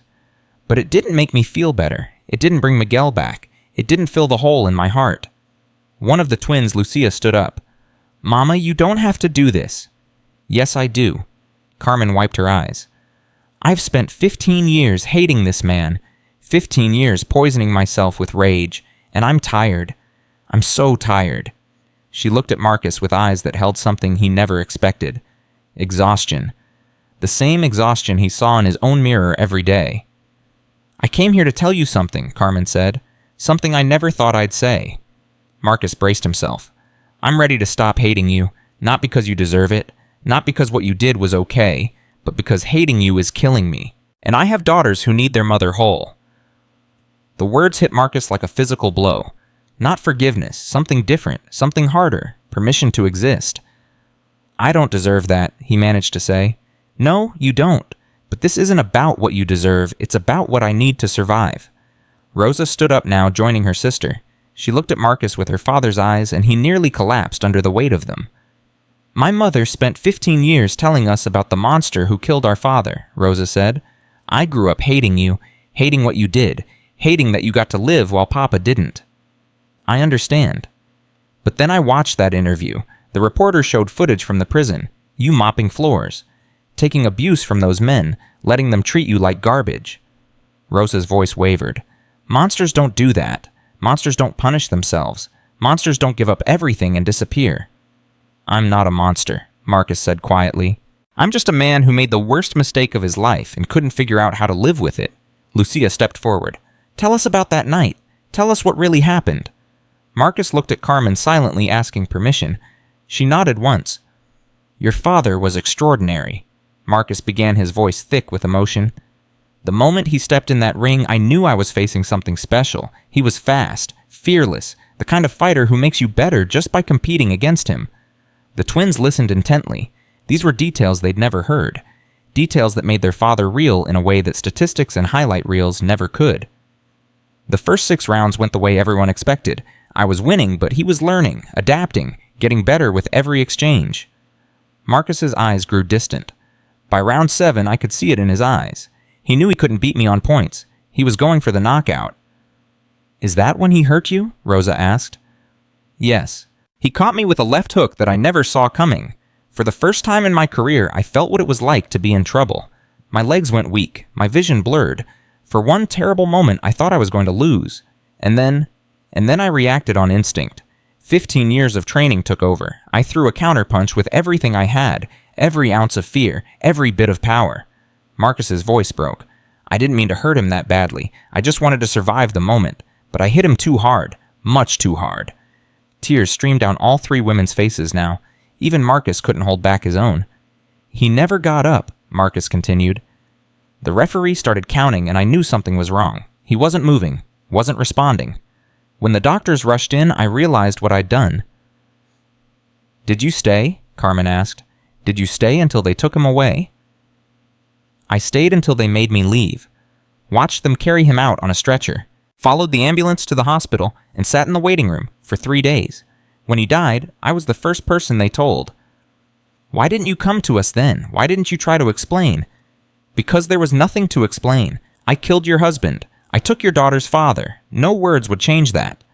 Marcus met Carmen's eyes for the first time.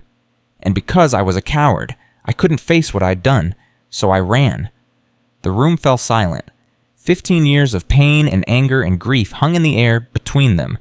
Then Carmen did something that shattered every expectation Marcus had carried into this room. She walked toward him slowly, deliberately, and wrapped her arms around him. Marcus froze. His body didn't know how to respond. He'd expected hatred, screaming, perhaps violence. Not this, never this. I forgive you, Carmen whispered against his chest. Not for your sake, for mine, for my daughter's, for Miguel, who would never have wanted this much suffering. Marcus broke, completely, utterly. 15 years of suppressed grief came pouring out of him in waves he couldn't control. He held Carmen Santiago and wept for her husband, for her daughters, for the life he'd destroyed and the life he'd thrown away. I'm sorry, he sobbed. I'm so sorry, every day, every moment. I'm so sorry. I know, Carmen said. I know you are. Lucia and Rosa approached slowly, uncertain. Their mother was embracing the man who'd killed their father. Everything they'd believed was shifting beneath their feet. Mama, Lucia said quietly. Carmen released Marcus and turned to her daughters. This man took your father from you. Nothing will ever change that. But look at him. Look at what carrying this weight has done to him. If we keep hating him, we become prisoners too, and your father wouldn't want that for any of us. Rosa looked at Marcus with her father's eyes. Why didn't you just move on? You had money, fame. You could have buried what happened and kept living. Because I didn't deserve to move on, Marcus said honestly. Your father was dead because of me. How could I enjoy anything knowing that? How could I smile or laugh or love when I'd taken all of that from him? So you punished yourself instead. It was all I knew how to do. Lucia studied him for a long moment. Then she asked a question that cut straight to the heart of everything. If you could go back to that night, would you still throw that punch? Marcus thought about it carefully. He owed them honesty, not easy answers. If I could go back knowing what I know now, no, I'd take the loss. I'd let your father knock me out. No championship is worth a human life. He paused. But I can't go back. None of us can. All I can do is try to become someone who deserves the life I've been given, someone your father wouldn't be ashamed of. How do you plan to do that? I don't know yet, but I'm going to figure it out. And I'm not going to run away anymore. Carmen touched her daughter's shoulders. We've said what we came to say. Now we need to go. But Marcus... He looked at her. Don't waste this. Don't waste what we've given you today. Make something good come out of all this pain. I'll try. Don't try. Do it. For Miguel, for us, for yourself. Marcus nodded, unable to speak. The Santiago women walked toward the door. At the threshold, Rosa turned back one last time. My mother said she forgives you. I'm not there yet. Maybe I never will be. She held his gaze with her father's eyes. But I don't hate you anymore. That's the best I can offer. It's more than I deserve. Rosa almost smiled. Yeah, it is. Then they were gone, and Marcus was alone with the weight of everything that had just happened. He sat in that visitation room for a long time, staring at the empty chairs where the Santiago family had been sitting. Forgiveness. Not earned, not deserved, but given anyway. It didn't erase the guilt, didn't bring back Miguel Santiago, didn't undo 15 years of destruction and pain, but it changed something, shifted something deep inside Marcus's chest that had been locked tight for so long he'd forgotten it was there. Hope. The door opened. Dr. Chen entered quietly and sat across from him. How do you feel? Like I've been hit by a truck, but also like maybe I can breathe for the first time in 15 years. Carmen Santiago gave you a gift today, a rare and precious gift. I know, I don't understand why.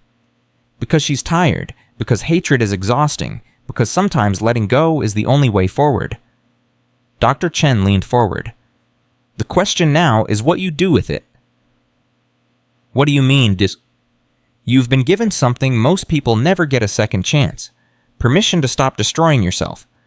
The widow of the man you killed told you to make something good come out of all this pain. Dr. Chen's eyes were intense. So what are you going to make, Marcus? The question hung in the air. For 15 years, Marcus had focused on punishment, on invisibility, on slowly destroying the man who'd destroyed Miguel Santiago. Now he had to focus on something else. Building. But building what? Later that evening, Big Raymond found Marcus in the yard staring at the sky. Heard the meeting was intense, Raymond said, sitting beside him. That's one word for it. You okay? I don't know. I think so. Maybe. Marcus shook his head. She forgave me, Raymond. Carmen Santiago looked me in the eye and said the words I never thought I'd hear. How does it feel?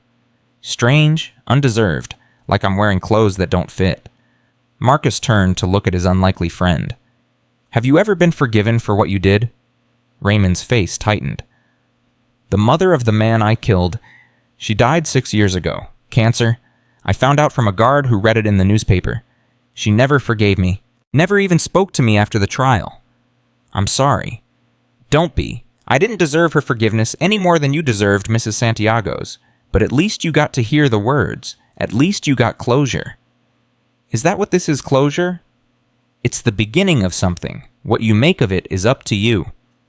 Marcus looked around the yard. Dozens of men milling about, killing time until their sentences ended or their lives did, each one carrying their own weight, their own guilt, their own desperate need for something more than punishment. She told me to make something good come out of all this pain, Marcus said slowly.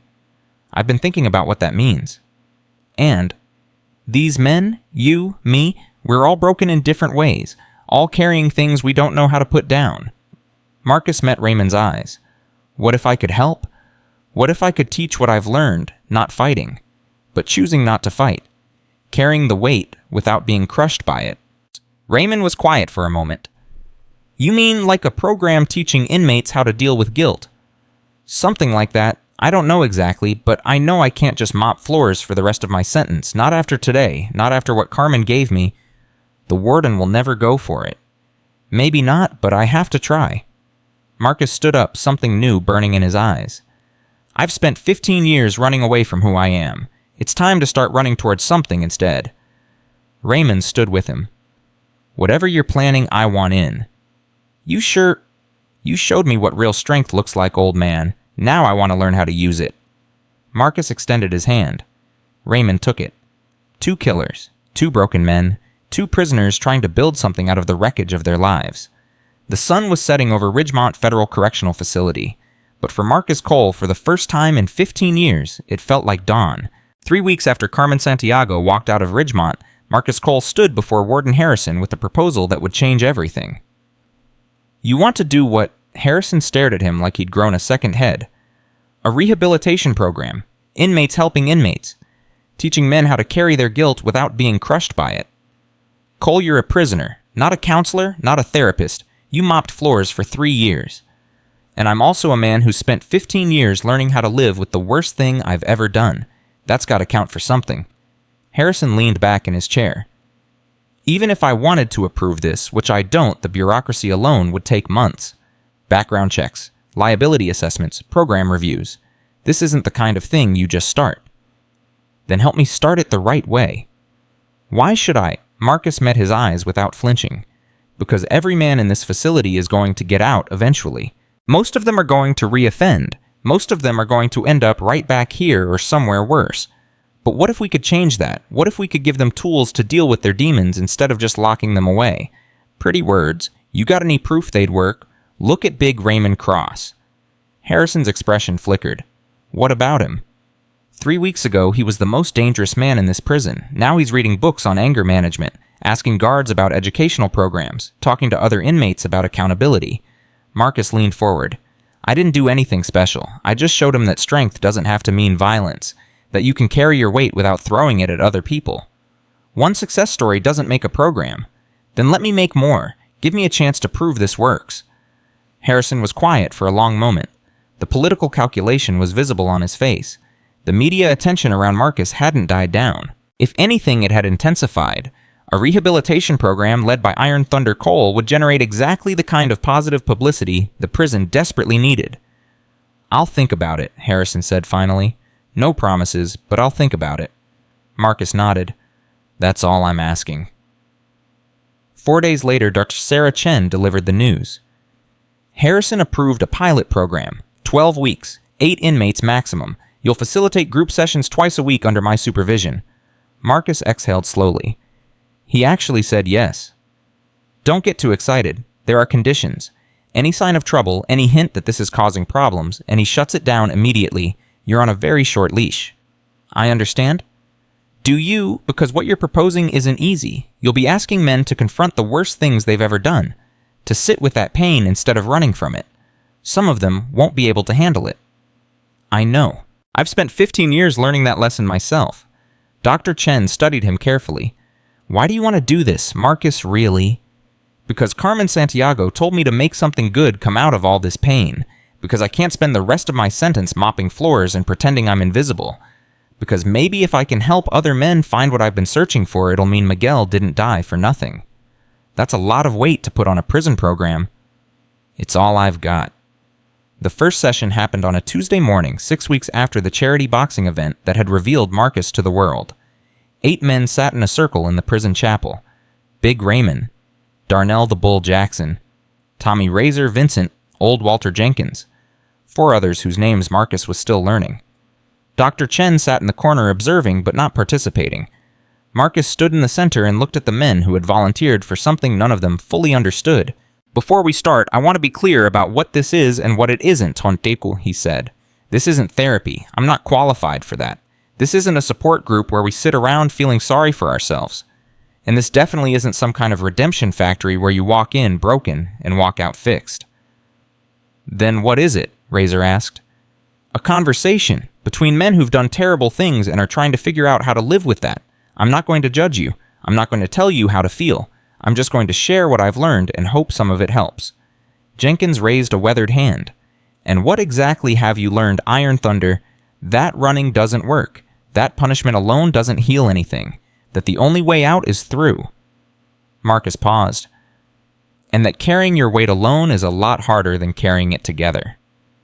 The bull shifted uncomfortably. This sounds like a lot of talking about feelings. I didn't sign up for that. Or what did you sign up for? I don't know. Something different. Something that might help me stop wanting to hurt people. Then you're in the right place, because that's exactly what we're going to work on. The session lasted 2 hours. Marcus shared his story, the full version, not the sanitized media account, but the raw, ugly truth of what had happened to Miguel Santiago and everything that came after. The drinking, the bar fights, the deliberate self-destruction, the 3 years of invisible penance at Ridgemont. When he finished, the room was silent. Then Raymond spoke. I killed a man too, beat him to death with my bare hands in a bar fight.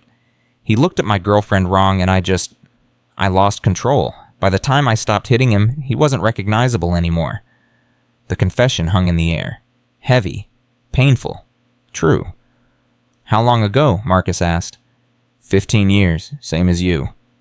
Have you ever talked about it? Really talked about it? Raymond shook his head. Never. Not once. I just buried it. Became the monster everyone expected me to be. Figured if I was going to be locked up forever, I might as well be the king of wherever they put me. And how did that work out? Raymond almost smiled. Got my ass knocked out in 30 seconds by an old janitor, so not great. A few of the men chuckled. The tension in the room eased slightly. That's what we're going to do here, Marcus said. Talk about the things we've buried, bring them into the light, because secrets have power. They control us from the shadows. But when you drag them out and look at them clearly, sometimes they get smaller. And sometimes they get bigger, Jenkins said quietly. Yes, sometimes they do. That's why we do it together. The program grew faster than anyone expected. By the 3rd week, more inmates were asking to join.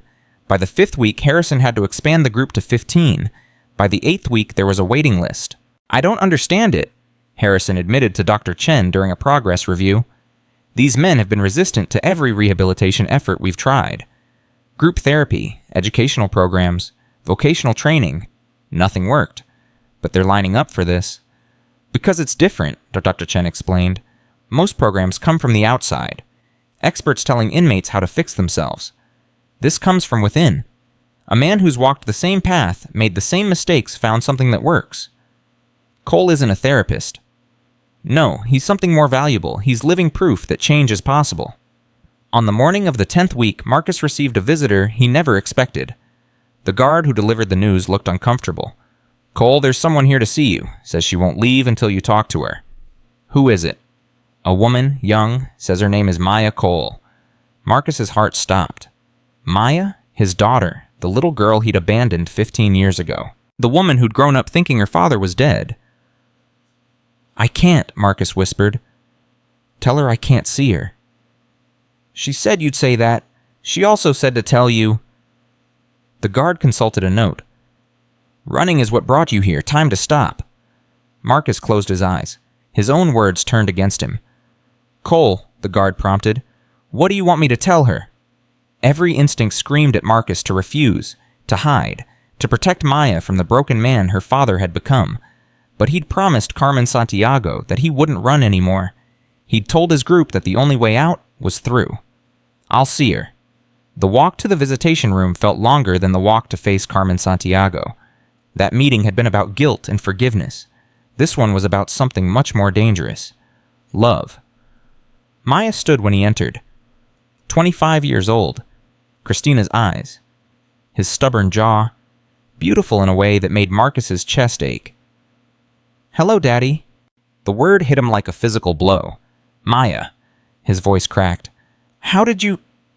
Find you not hard. You're the most famous prisoner in America. She sat down, gesturing for him to do the same. I've been watching the news coverage, reading the articles, trying to reconcile the man they're describing with the father I remember. I'm sorry. I'm so sorry. I never wanted you to... Stop. Her voice was sharp. I didn't come here for apologies. I've had 15 years of silence from you. 15 years of thinking you were dead. 15 years of wondering what I did wrong that made you leave. You didn't do anything wrong. You were perfect. You were the only perfect thing in my life. Then why did you go? Tears streamed down her face. Why did you leave me? Why did you let me grow up without a father? Marcus couldn't speak. The weight of her pain was crushing. I went to your funeral, Maya continued. Did you know that Mom had a service after the courts declared you dead? I stood there at 14 years old and cried for a father who wasn't even dead, who was out there somewhere alive choosing to let us believe he was gone. I thought I was protecting you. From what? From me, from what I was becoming, the drinking, the rage, the guilt that was eating me alive. Marcus's voice broke. I watched myself destroying everything I touched. I couldn't let that destruction reach you. So you destroyed me by leaving instead. The question hung in the air like a knife. I didn't know what else to do, Marcus admitted. I killed a man, Maya. I killed a young father in front of millions of people, and every time I looked in the mirror, I saw his face. Every time I looked at you, I thought about his daughters who would never see their father again. And you thought abandoning me would fix that. I thought it would protect you from watching me fall apart. It's pretty. Maya wiped her eyes with angry hands. Well, congratulations. You protected me from having a father. You protected me from birthday cards and graduation ceremonies and someone to walk me down the aisle someday. You protected me from knowing I had a parent who actually gave a damn. I gave a damn. I gave a damn so much it was killing me. But you didn't give enough of a damn to stay, to fight, to get help. You just ran. Marcus had no defense. Everything she said was true. Mom remarried. Maya said, her voice quieter now. Did you know that... Yes, my sister told me. His name is Richard. He's an accountant. Boring, predictable, shows up every day without fail. Maya met her father's eyes. He's been more of a father to me than you ever were. The words cut deeper than any punch Marcus had ever taken. Good, he managed to say. You deserved that. Someone stable, someone present. I deserved my actual father. Silence stretched between them. 15 years of distance compressed into a small room with glass between them. Why did you come? Marcus asked finally. If you hate me this much, why are you here? Maya was quiet for a long moment. When she spoke, her voice was different, softer. Because I'm a public defender. I spend every day fighting for people who've made terrible mistakes. People the world has written off as irredeemable. She took a shaky breath. And I kept asking myself, how can I believe in redemption for strangers when I can't even face my own father? You don't owe me anything. I know, this isn't about what I owe you. It's about what I need. Maya pressed her hand against the glass. I need to understand. I need to know the man who left me. Not Iron Thunder Cole, not the media story. You, the real person behind all of it. Marcus looked at his daughter's hand against the glass. The hand he'd held when she was learning to walk. The hand he'd abandoned when she needed him most. Slowly, he raised his own hand and pressed it against the glass opposite hers. Where do you want me to start? The beginning. Tell me everything, and this time, don't run. So Marcus told her. He told her about falling in love with her mother, about the joy of holding her for the first time, about the early days when boxing was just a dream and family was everything. He told her about the rise, the first championship, the money and fame that changed everything, the pressure that built year after year until he didn't recognize himself anymore. He told her about Miguel Santiago, every detail, the fight, the punch, the 3 days in the hospital, the funeral, the widow's slap that echoed in his nightmares for 15 years. He told her about the breakdown, the guilt that consumed him, the distance that grew between him and Christina, the night he stood in her doorway and said goodbye while she slept. He told her about the running, the drinking, the bar fights, the slow destruction of everything he'd been. And he told her about Ridgemont, the invisibility, the abuse, the 3 years of penance, the night in the ring that brought everything crashing down. When he finished, 3 hours had passed. The guards had bent the rules, allowing the conversation to continue far beyond normal visiting time. Maya's face was streaked with tears, but something had changed in her eyes. You really thought you were protecting me, she said quietly. You weren't just running from guilt. You were running from us because you loved us. I know it doesn't make sense. I know it was wrong. But in my broken mind at that moment, leaving was the only way to keep you safe from what I was becoming. It was still wrong. I know.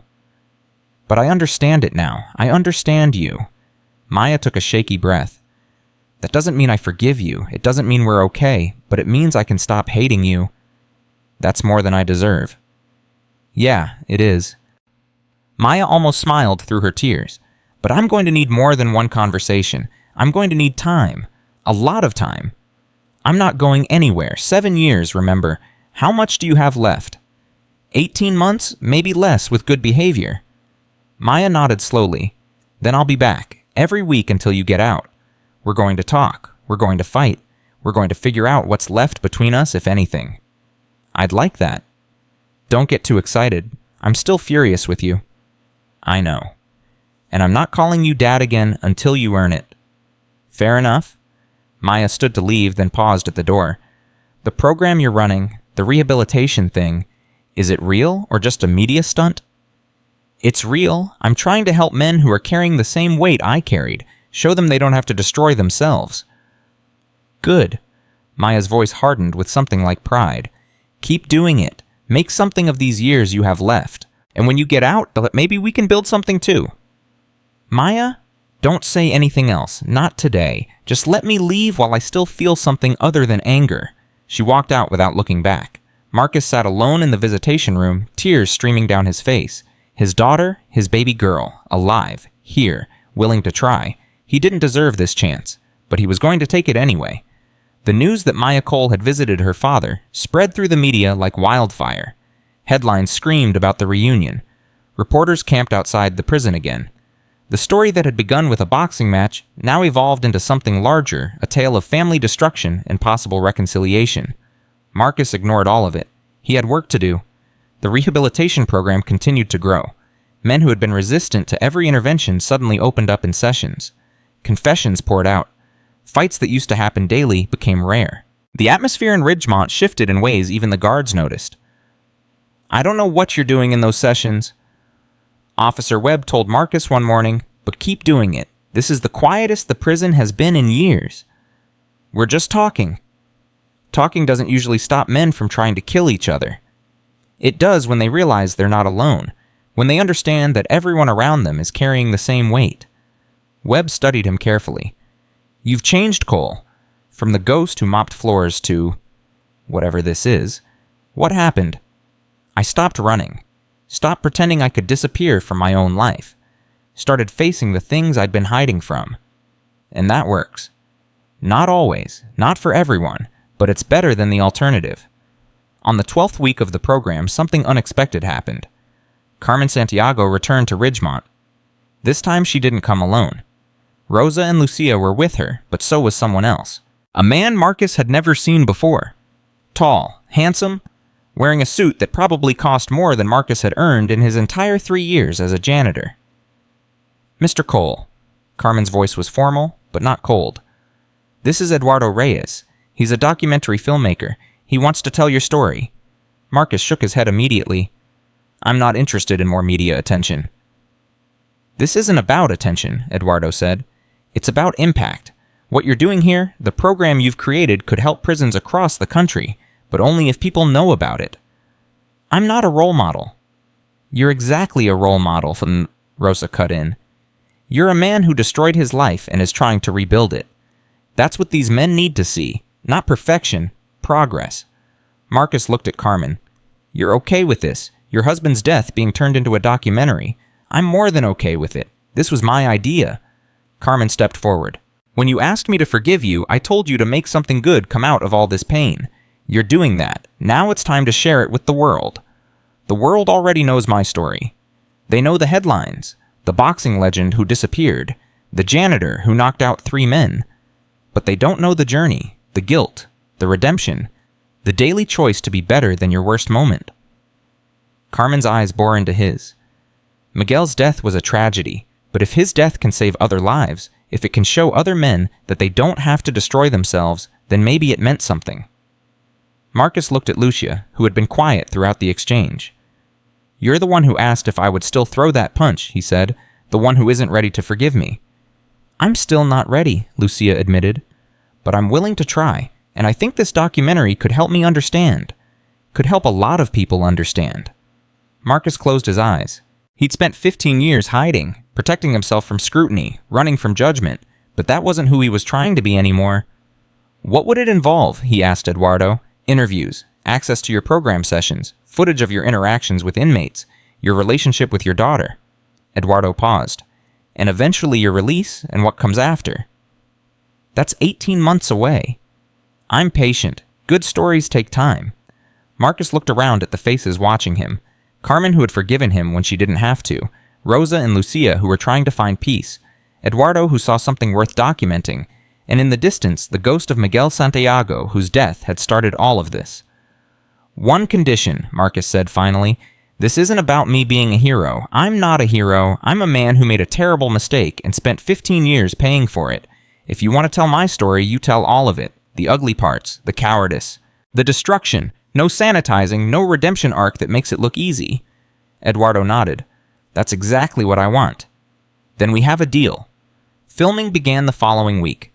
Eduardo's crew was small and unobtrusive, but their presence changed things nonetheless.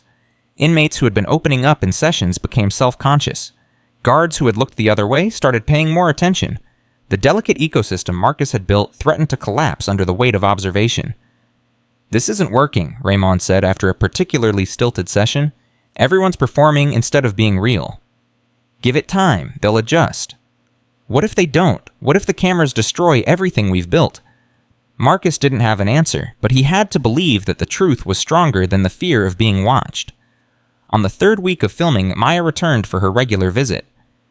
I hear you're making a movie, she said with a hint of amusement. A documentary. There's a difference. Is there? Seems like both are about putting your life on display for strangers to judge.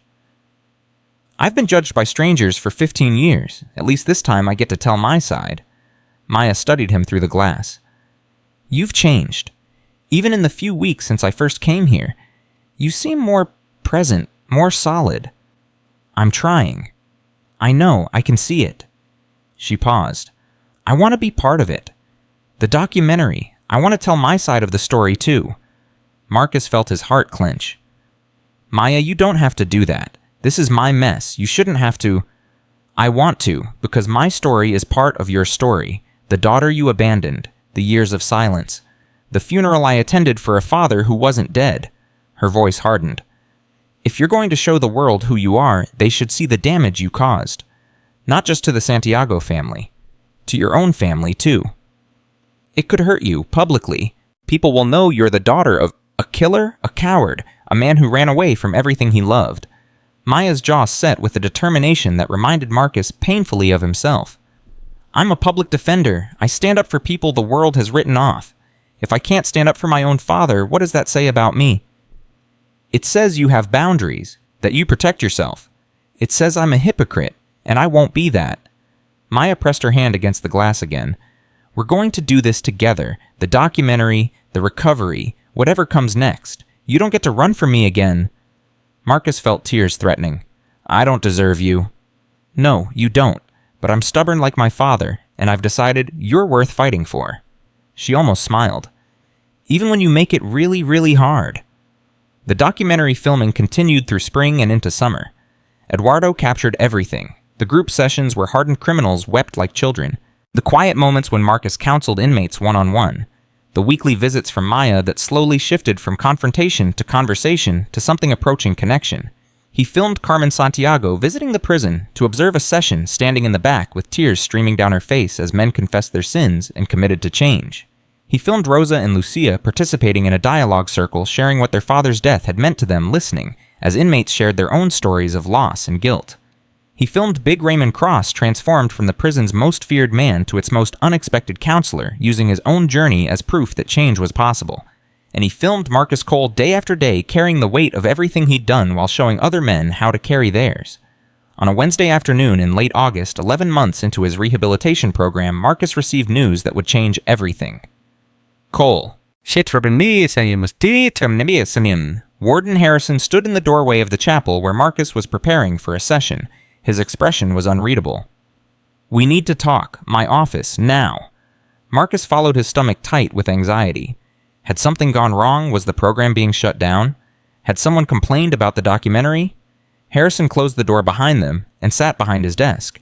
He didn't speak immediately, just stared at Marcus with an expression that mixed frustration with something else. Something Marcus couldn't identify. Your parole hearing has been moved up, Harrison said finally. It's scheduled for 2 weeks from now. Marcus felt the floor shift beneath him. What I still have 7 months left on my sentence.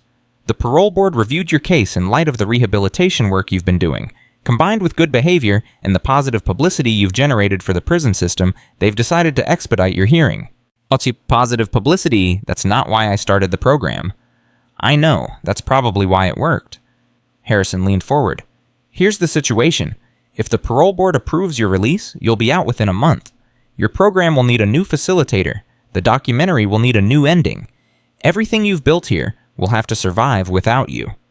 Marcus's mind raced. Freedom. The word felt foreign after years of accepting his confinement. He'd built his entire redemption around the structure of prison, the routine, the boundaries, the daily penance of existing within walls he couldn't escape. What would he be without those walls? What are my options? He asked. You can waive your right to the hearing, stay the full term, keep running your program from the inside. Harrison paused. Or you can face the board and take whatever they decide.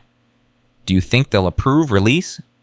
Based on what I've seen, probably. You've become a model of rehabilitation. You've helped more men in 11 months than our official programs helped in years. The board would be crazy to keep you locked up. But if I leave, what happens to the program? That depends on what you've built. If it's just about you, it dies the moment you walk out those gates. But if it's about something bigger, if you've actually changed these men, then it survives, grows, spreads. Marcus thought about Raymond, about Jenkins, about the dozens of men who had confessed their darkest moments in the chapel and found the strength to face another day. I need to think about this, he said. You have 2 weeks. Use them wisely. That night, Marcus lay in his cell and stared at the ceiling he'd been staring at for years. Freedom. Maya. The documentary. The Santiago family. A world that had moved on without him. And underneath all of it, the question that had haunted him for 15 years. Could Marcus Cole survive outside these walls, or would the man who'd killed Miguel Santiago destroy himself the moment he had the chance? The 2 weeks before the parole hearing passed in a blur of uncertainty and preparation. Marcus threw himself into the program with renewed intensity, knowing these might be his final sessions. Every word felt weighted with significance. Every conversation carried the gravity of goodbye. You're different, Raymond said after a particularly intense session. Something's changed. Parole hearing, 2 weeks. Raymond's face shifted. They're letting you out? Maybe. The board decides. But you could leave. After everything we've built here, you could just walk away. I'm not walking away. I'm moving forward. There's a difference. Feels the same from where I'm standing. Marcus understood the fear in Raymond's voice. For months, he'd been the anchor for men who had nothing else to hold on to. The idea of that anchor being removed threatened to capsize everything. Listen to me, Marcus said, gripping Raymond's shoulder. What we've built here isn't about me. It never was. It's about every man in that circle who found the courage to face himself. That doesn't disappear because I'm gone. But who leads it? Who keeps it together? You do. Raymond stepped back like he'd been slapped. Me? I'm the guy who used to throw food at you. I'm the monster who made your life hell for 3 years. You were that guy. Now you're something else. That's the whole point. Marcus met his eyes. You've done the work. You've faced your demons. You've helped other men face theirs. There's nobody better qualified to keep this going. I can't. I'm not. You're not what's smart enough, good enough, redeemed enough. Marcus's voice hardened. Stop telling yourself stories about who you can't be. That's what got both of us in here. Start telling stories about who you're becoming. Raymond was quiet for a long moment. When he spoke, his voice was thick with emotion. If I do this and I screw it up, I'll never forgive myself. Then don't screw it up. But even if you do, you try again. That's what redemption is. Not perfection. Persistence. The documentary crew captured the moment.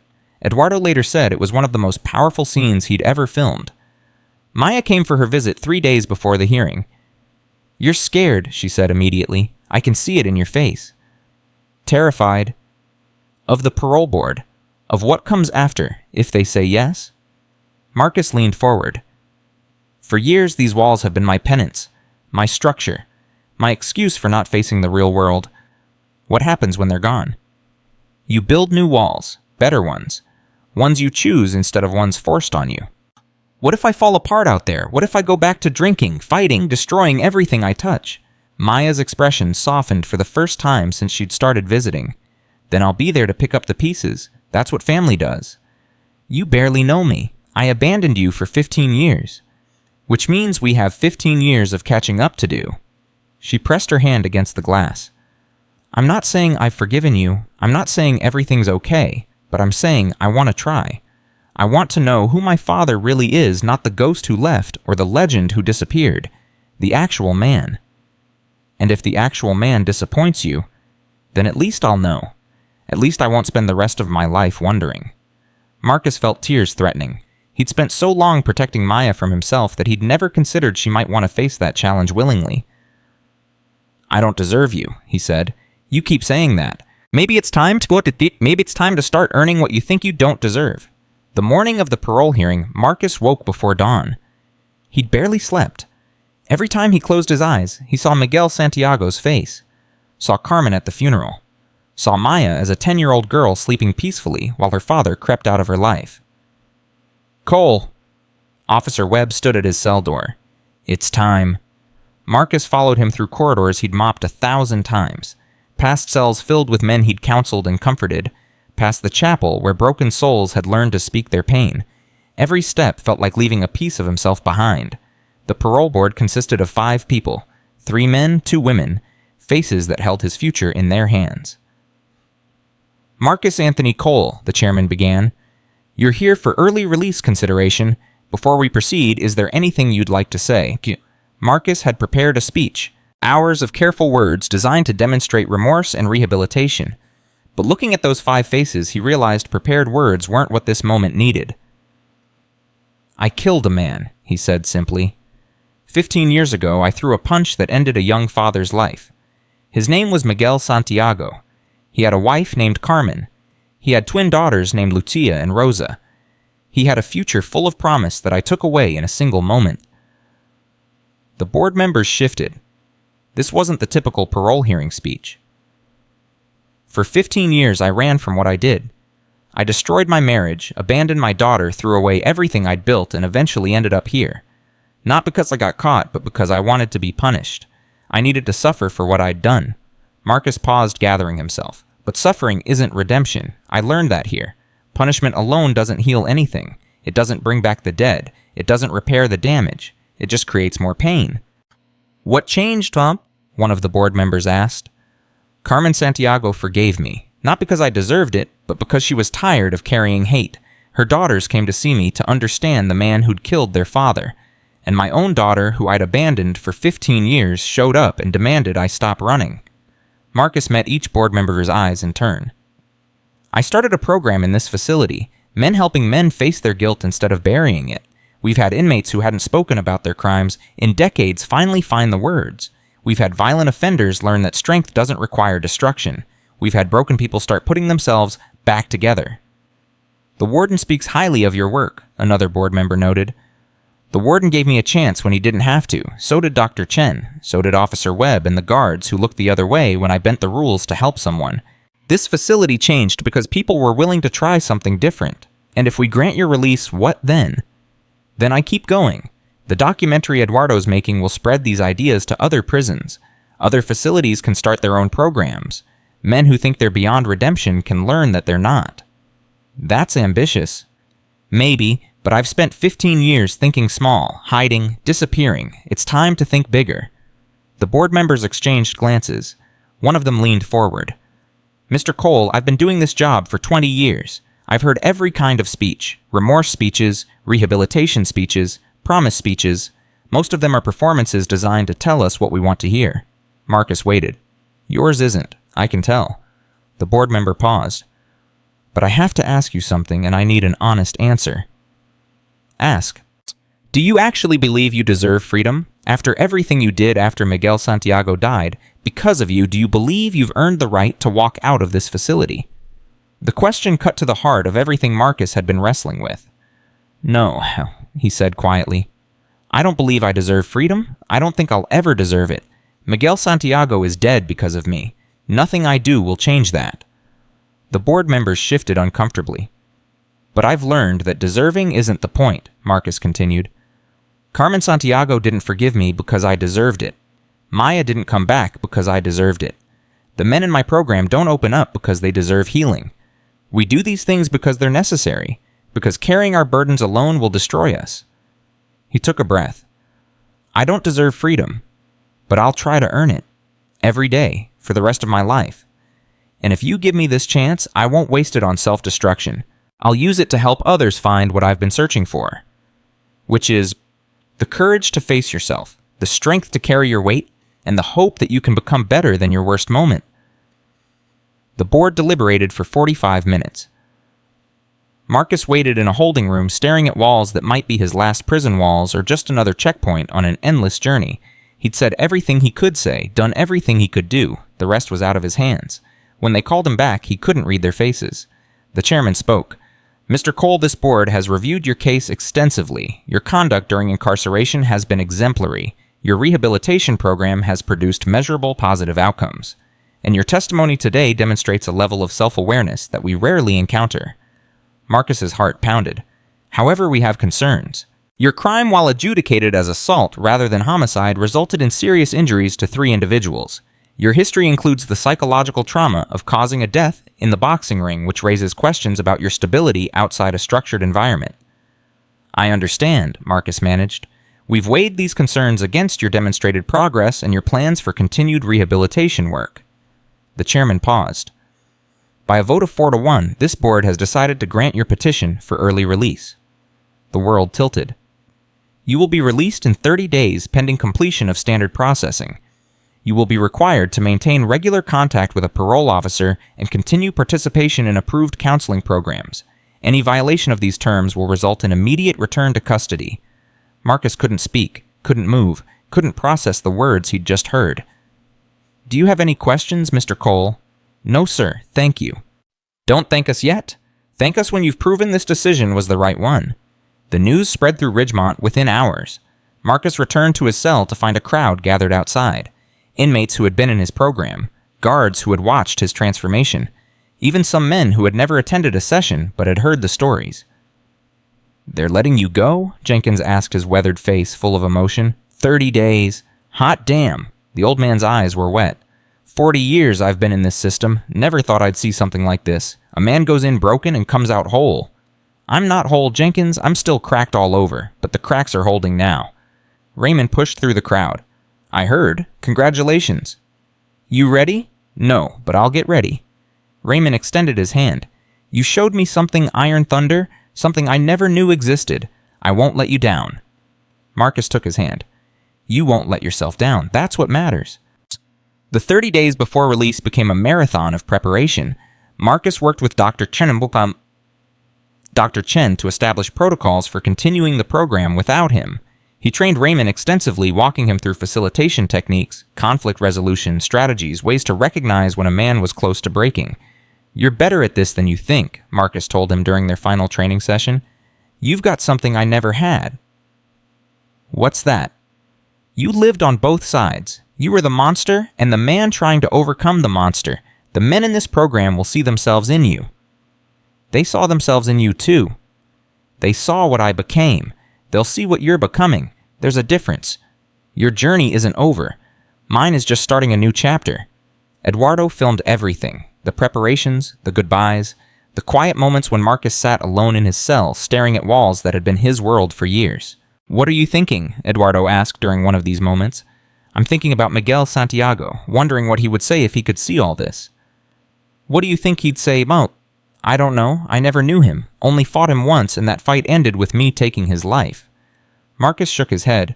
But I hope he'd see that his death meant something, that it changed me, that it's changing others. Carmen thinks it has. Carmen is more generous than I deserve. Maybe that's the point. Maybe we're all more generous than anyone deserves. On his final night in Ridgemont, Marcus held one last group session. The chapel was packed. Not just the regular participants, but dozens of other inmates who wanted to be part of this moment. Even some guards stood in the back, watching silently. I'm not good at goodbyes, Marcus began. I've spent most of my life running from them, but I've learned that running doesn't work.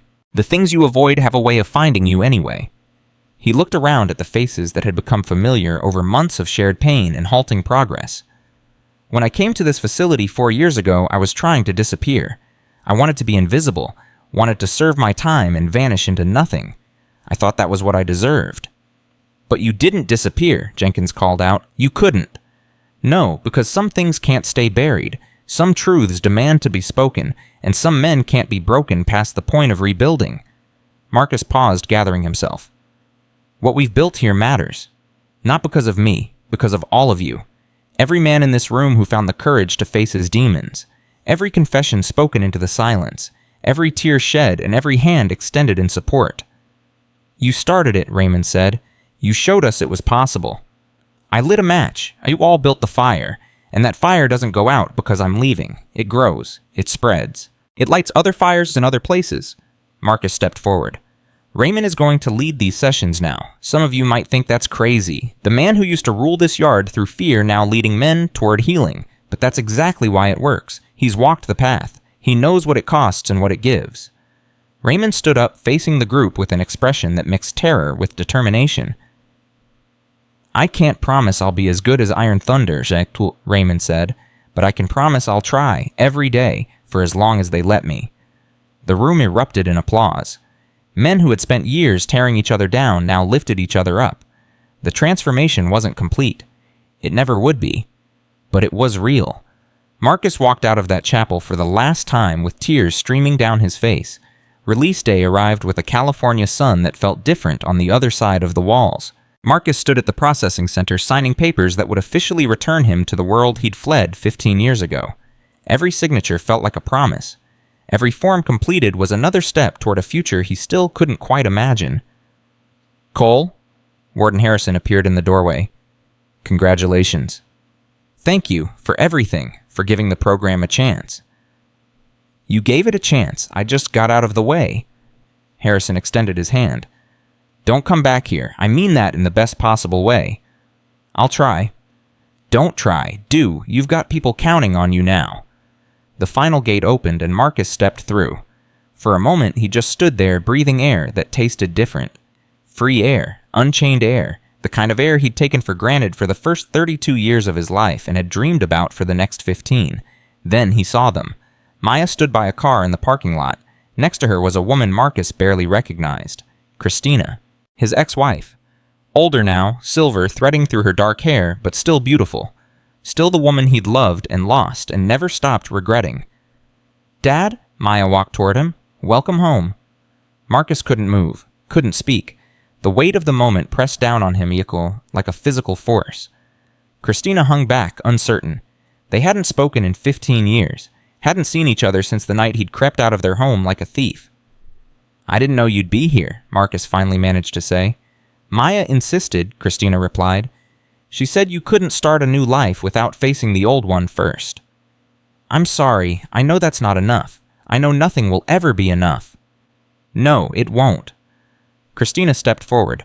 But I've spent 15 years being angry, 15 years wondering why I wasn't enough to make you stay, and I realized something. What? It was never about me, or Maya. It was about you. About what you couldn't face and couldn't carry and couldn't ask for help with. Her eyes were wet. I wish you'd let me in. I wish you'd trusted me enough to share your pain. So do I. Every day of my life, so do I. Christina reached out and touched his face. The first human contact from her in 15 years. Then don't make the same mistake again. Don't disappear. Don't run. Whatever comes next, face it with your family. I don't have a family anymore. I threw that away. Maya stepped between them. You have a daughter who's stubborn as hell and refuses to give up on you. You have an ex-wife who drove 3 hours to be here even though she's still furious. And you have 18 months of parole to prove you're worth the trouble we're about to go through. Marcus looked at both of them. The family he'd destroyed. The family that refused to stay destroyed. Where do we start? He asked. Maya smiled. How about breakfast? I hear they serve real eggs on the outside. 2 months after his release, Marcus stood in front of a different kind of audience. The California Department of Corrections had invited him to speak at a conference on prison rehabilitation. Wardens, psychologists, policymakers, and researchers filled the auditorium. Eduardo's documentary had premiered the week before to critical acclaim and was already generating interest from correctional facilities across the country. When I was Iron Thunder Cole, Marcus began, I thought strength meant never losing, never backing down, never showing weakness. I built an entire identity around that belief, and it nearly destroyed me. He looked out at the faces watching him. The man I killed, Miguel Santiago, he showed me something in our fight that I didn't understand until years later. In round 7, when he hurt me for the first time in my career, I felt fear. Real fear. And my response was to hit back harder. To destroy what scared me. That's what we teach men in this society. When you're afraid, attack. When you're hurt, hurt back. When you feel weak, prove you're strong. And we wonder why our prisons are full. Why violence cycles through generations. Why broken men break other men. But there's another way. I learned it in the most unlikely place. A prison cell, a mop bucket, a circle of men who had nothing left to lose and everything to gain by telling the truth about themselves. Marcus pulled out a photograph. Miguel Santiago smiling in his boxing gear, the last picture taken before their fight. This man died because of me. His daughters grew up without him. His wife spent years consumed by grief and rage. I carry that weight every single day, and I always will." He held up the photograph for the audience to see. But his death doesn't have to be meaningless. His sacrifice can light a path for other men, other families, other communities trapped in cycles of violence and pain. The program I started at Ridgemont is spreading. Other facilities are launching their own versions. Men who thought they were beyond redemption are learning that they're not. That's Miguel Santiago's legacy. Not the tragedy of his death, but the transformation that came from it. Marcus lowered the photograph. "I don't know if I deserve to be standing here. I don't know if anything I do will ever balance the scales for what I took from the world. But I know this every day I have left is a chance to try. Every breath is an opportunity to become better than my worst moment." That's what I want for every person in this room, for every inmate in every facility you oversee, for every man who's been told he's worthless, irredeemable, beyond saving. We're not. None of us are. We're just people who need someone to show us another way. After the speech, Carmen Santiago approached him. She'd been sitting in the front row. Rosa and Lucia flanked her along with Eduardo Maya, and to Marcus's surprise, Big Raymond Cross, who had been granted temporary release to attend the premiere of the documentary. "That was beautiful, Hecate," Carmen said. "Miguel would have been proud." "You think so?" "I know so. He believed in second chances. He believed people could change." She touched the photograph Marcus still held. "He would have forgiven you long before I did." "I'll spend the rest of my life trying to honor that." Rosa stepped forward. "We've been talking, as a family, about what comes next." "What do you mean? The program you started, the foundation work, you're going to need help." Rosa glanced at her sister. "We want to be part of it. Our father's name, our family's story. It should mean something." Marcus looked at Carmen uncertain. "Are you sure this is complicated? Your daughter's working with the man who killed their father." "That's exactly why it matters," Lucia said. "Redemption isn't clean. It's messy and painful and full of contradictions. If we can find a way forward together, maybe other families can too." Carmen nodded her approval. "We've spent 15 years as victims of what you did. It's time to become something else." "What? The partners. In building something Miguel would have been proud of." 1 year later, the Santiago Cole Foundation officially launched. Marcus stood at the podium of the press conference surrounded by faces that had seemed impossible a few years ago. Carmen Santiago to his left, his daughter Maya to his right, Rosa and Lucia behind him, Raymond released on parole himself in the front row with Jenkins, who had finally been granted compassionate release after 43 years, behind bars. "This foundation exists because of tragedy," Marcus said. "A young man died, a family was destroyed, and the man responsible spent 15 years running from what he'd done. But it also exists because of something else: forgiveness, grace, the stubborn refusal of broken people to stay broken.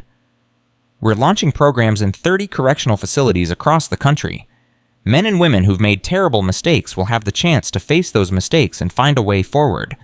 Families of victims will have opportunities to participate in healing circles, to find their own path through grief and rage. None of this erases what happened. Nothing ever will. But maybe, just maybe, we can turn tragedy into transformation, pain into purpose, death into something that feels a little bit like life." After the press conference, Marcus found a quiet moment alone. He pulled out the photograph he still carried everywhere. Miguel Santiago, forever young, forever frozen in that moment before everything changed. "I hope I'm doing this right," Marcus whispered to the image. "I hope this is what you would have wanted. I hope your daughters can be proud of what we're building, even if they'll never stop missing you." Choi. The photograph didn't answer. It never did. But somehow Marcus felt peace settling over him. Not the peace of forgetting or moving on, the peace of finally carrying his weight the right way. Maya found him there a few minutes later. "You okay?" "Yeah, just talking to an old friend." Maya looked at the photograph. "You know I used to hate that you kept his picture instead of ours. Felt like you cared more about your guilt than your family." "I'm sorry."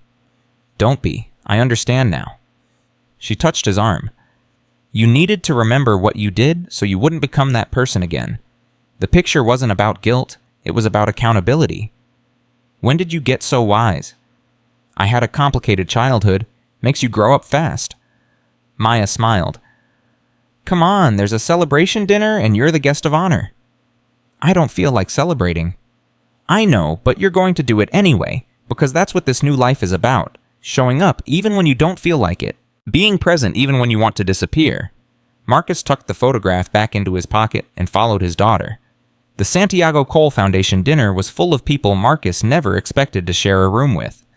Business leaders who'd attended that charity boxing match at Ridgemont. Politicians interested in criminal justice reform. Formerly incarcerated individuals who'd found new purpose through the programs Marcus had started. And at the center table, the family that had somehow emerged from the wreckage of his worst mistake. Carmen raised a glass. To Miguel, who brought us all together in the most painful way possible. Everyone drank. Rosa raised her glass. To Marcus, who showed us that monsters can become men. Everyone drank again. Maya raised her glass. To second chances, and the courage to take them. Marcus lifted his own glass, but couldn't find words. What do you say when the life you destroyed has somehow rebuilt itself into something beautiful, when the people you hurt have become the people lifting you up, when the guilt you carried for 15 years has transformed into purpose? To all of you, he finally managed. For teaching me that redemption isn't a destination, it's a daily choice, a moment-by-moment decision to be better than what you were. He looked around the table at faces that represented every chapter of his journey. The widow who forgave him. The daughters who chose understanding over hatred. The daughter he'd abandoned who chose reconciliation over rage. The inmates who became brothers. The guards who became allies. I spent half my life as Iron Thunder Cole believing that strength meant never losing a fight. I spent another 15 years as a ghost believing that I deserved to disappear. But I've learned something that took me way too long to understand.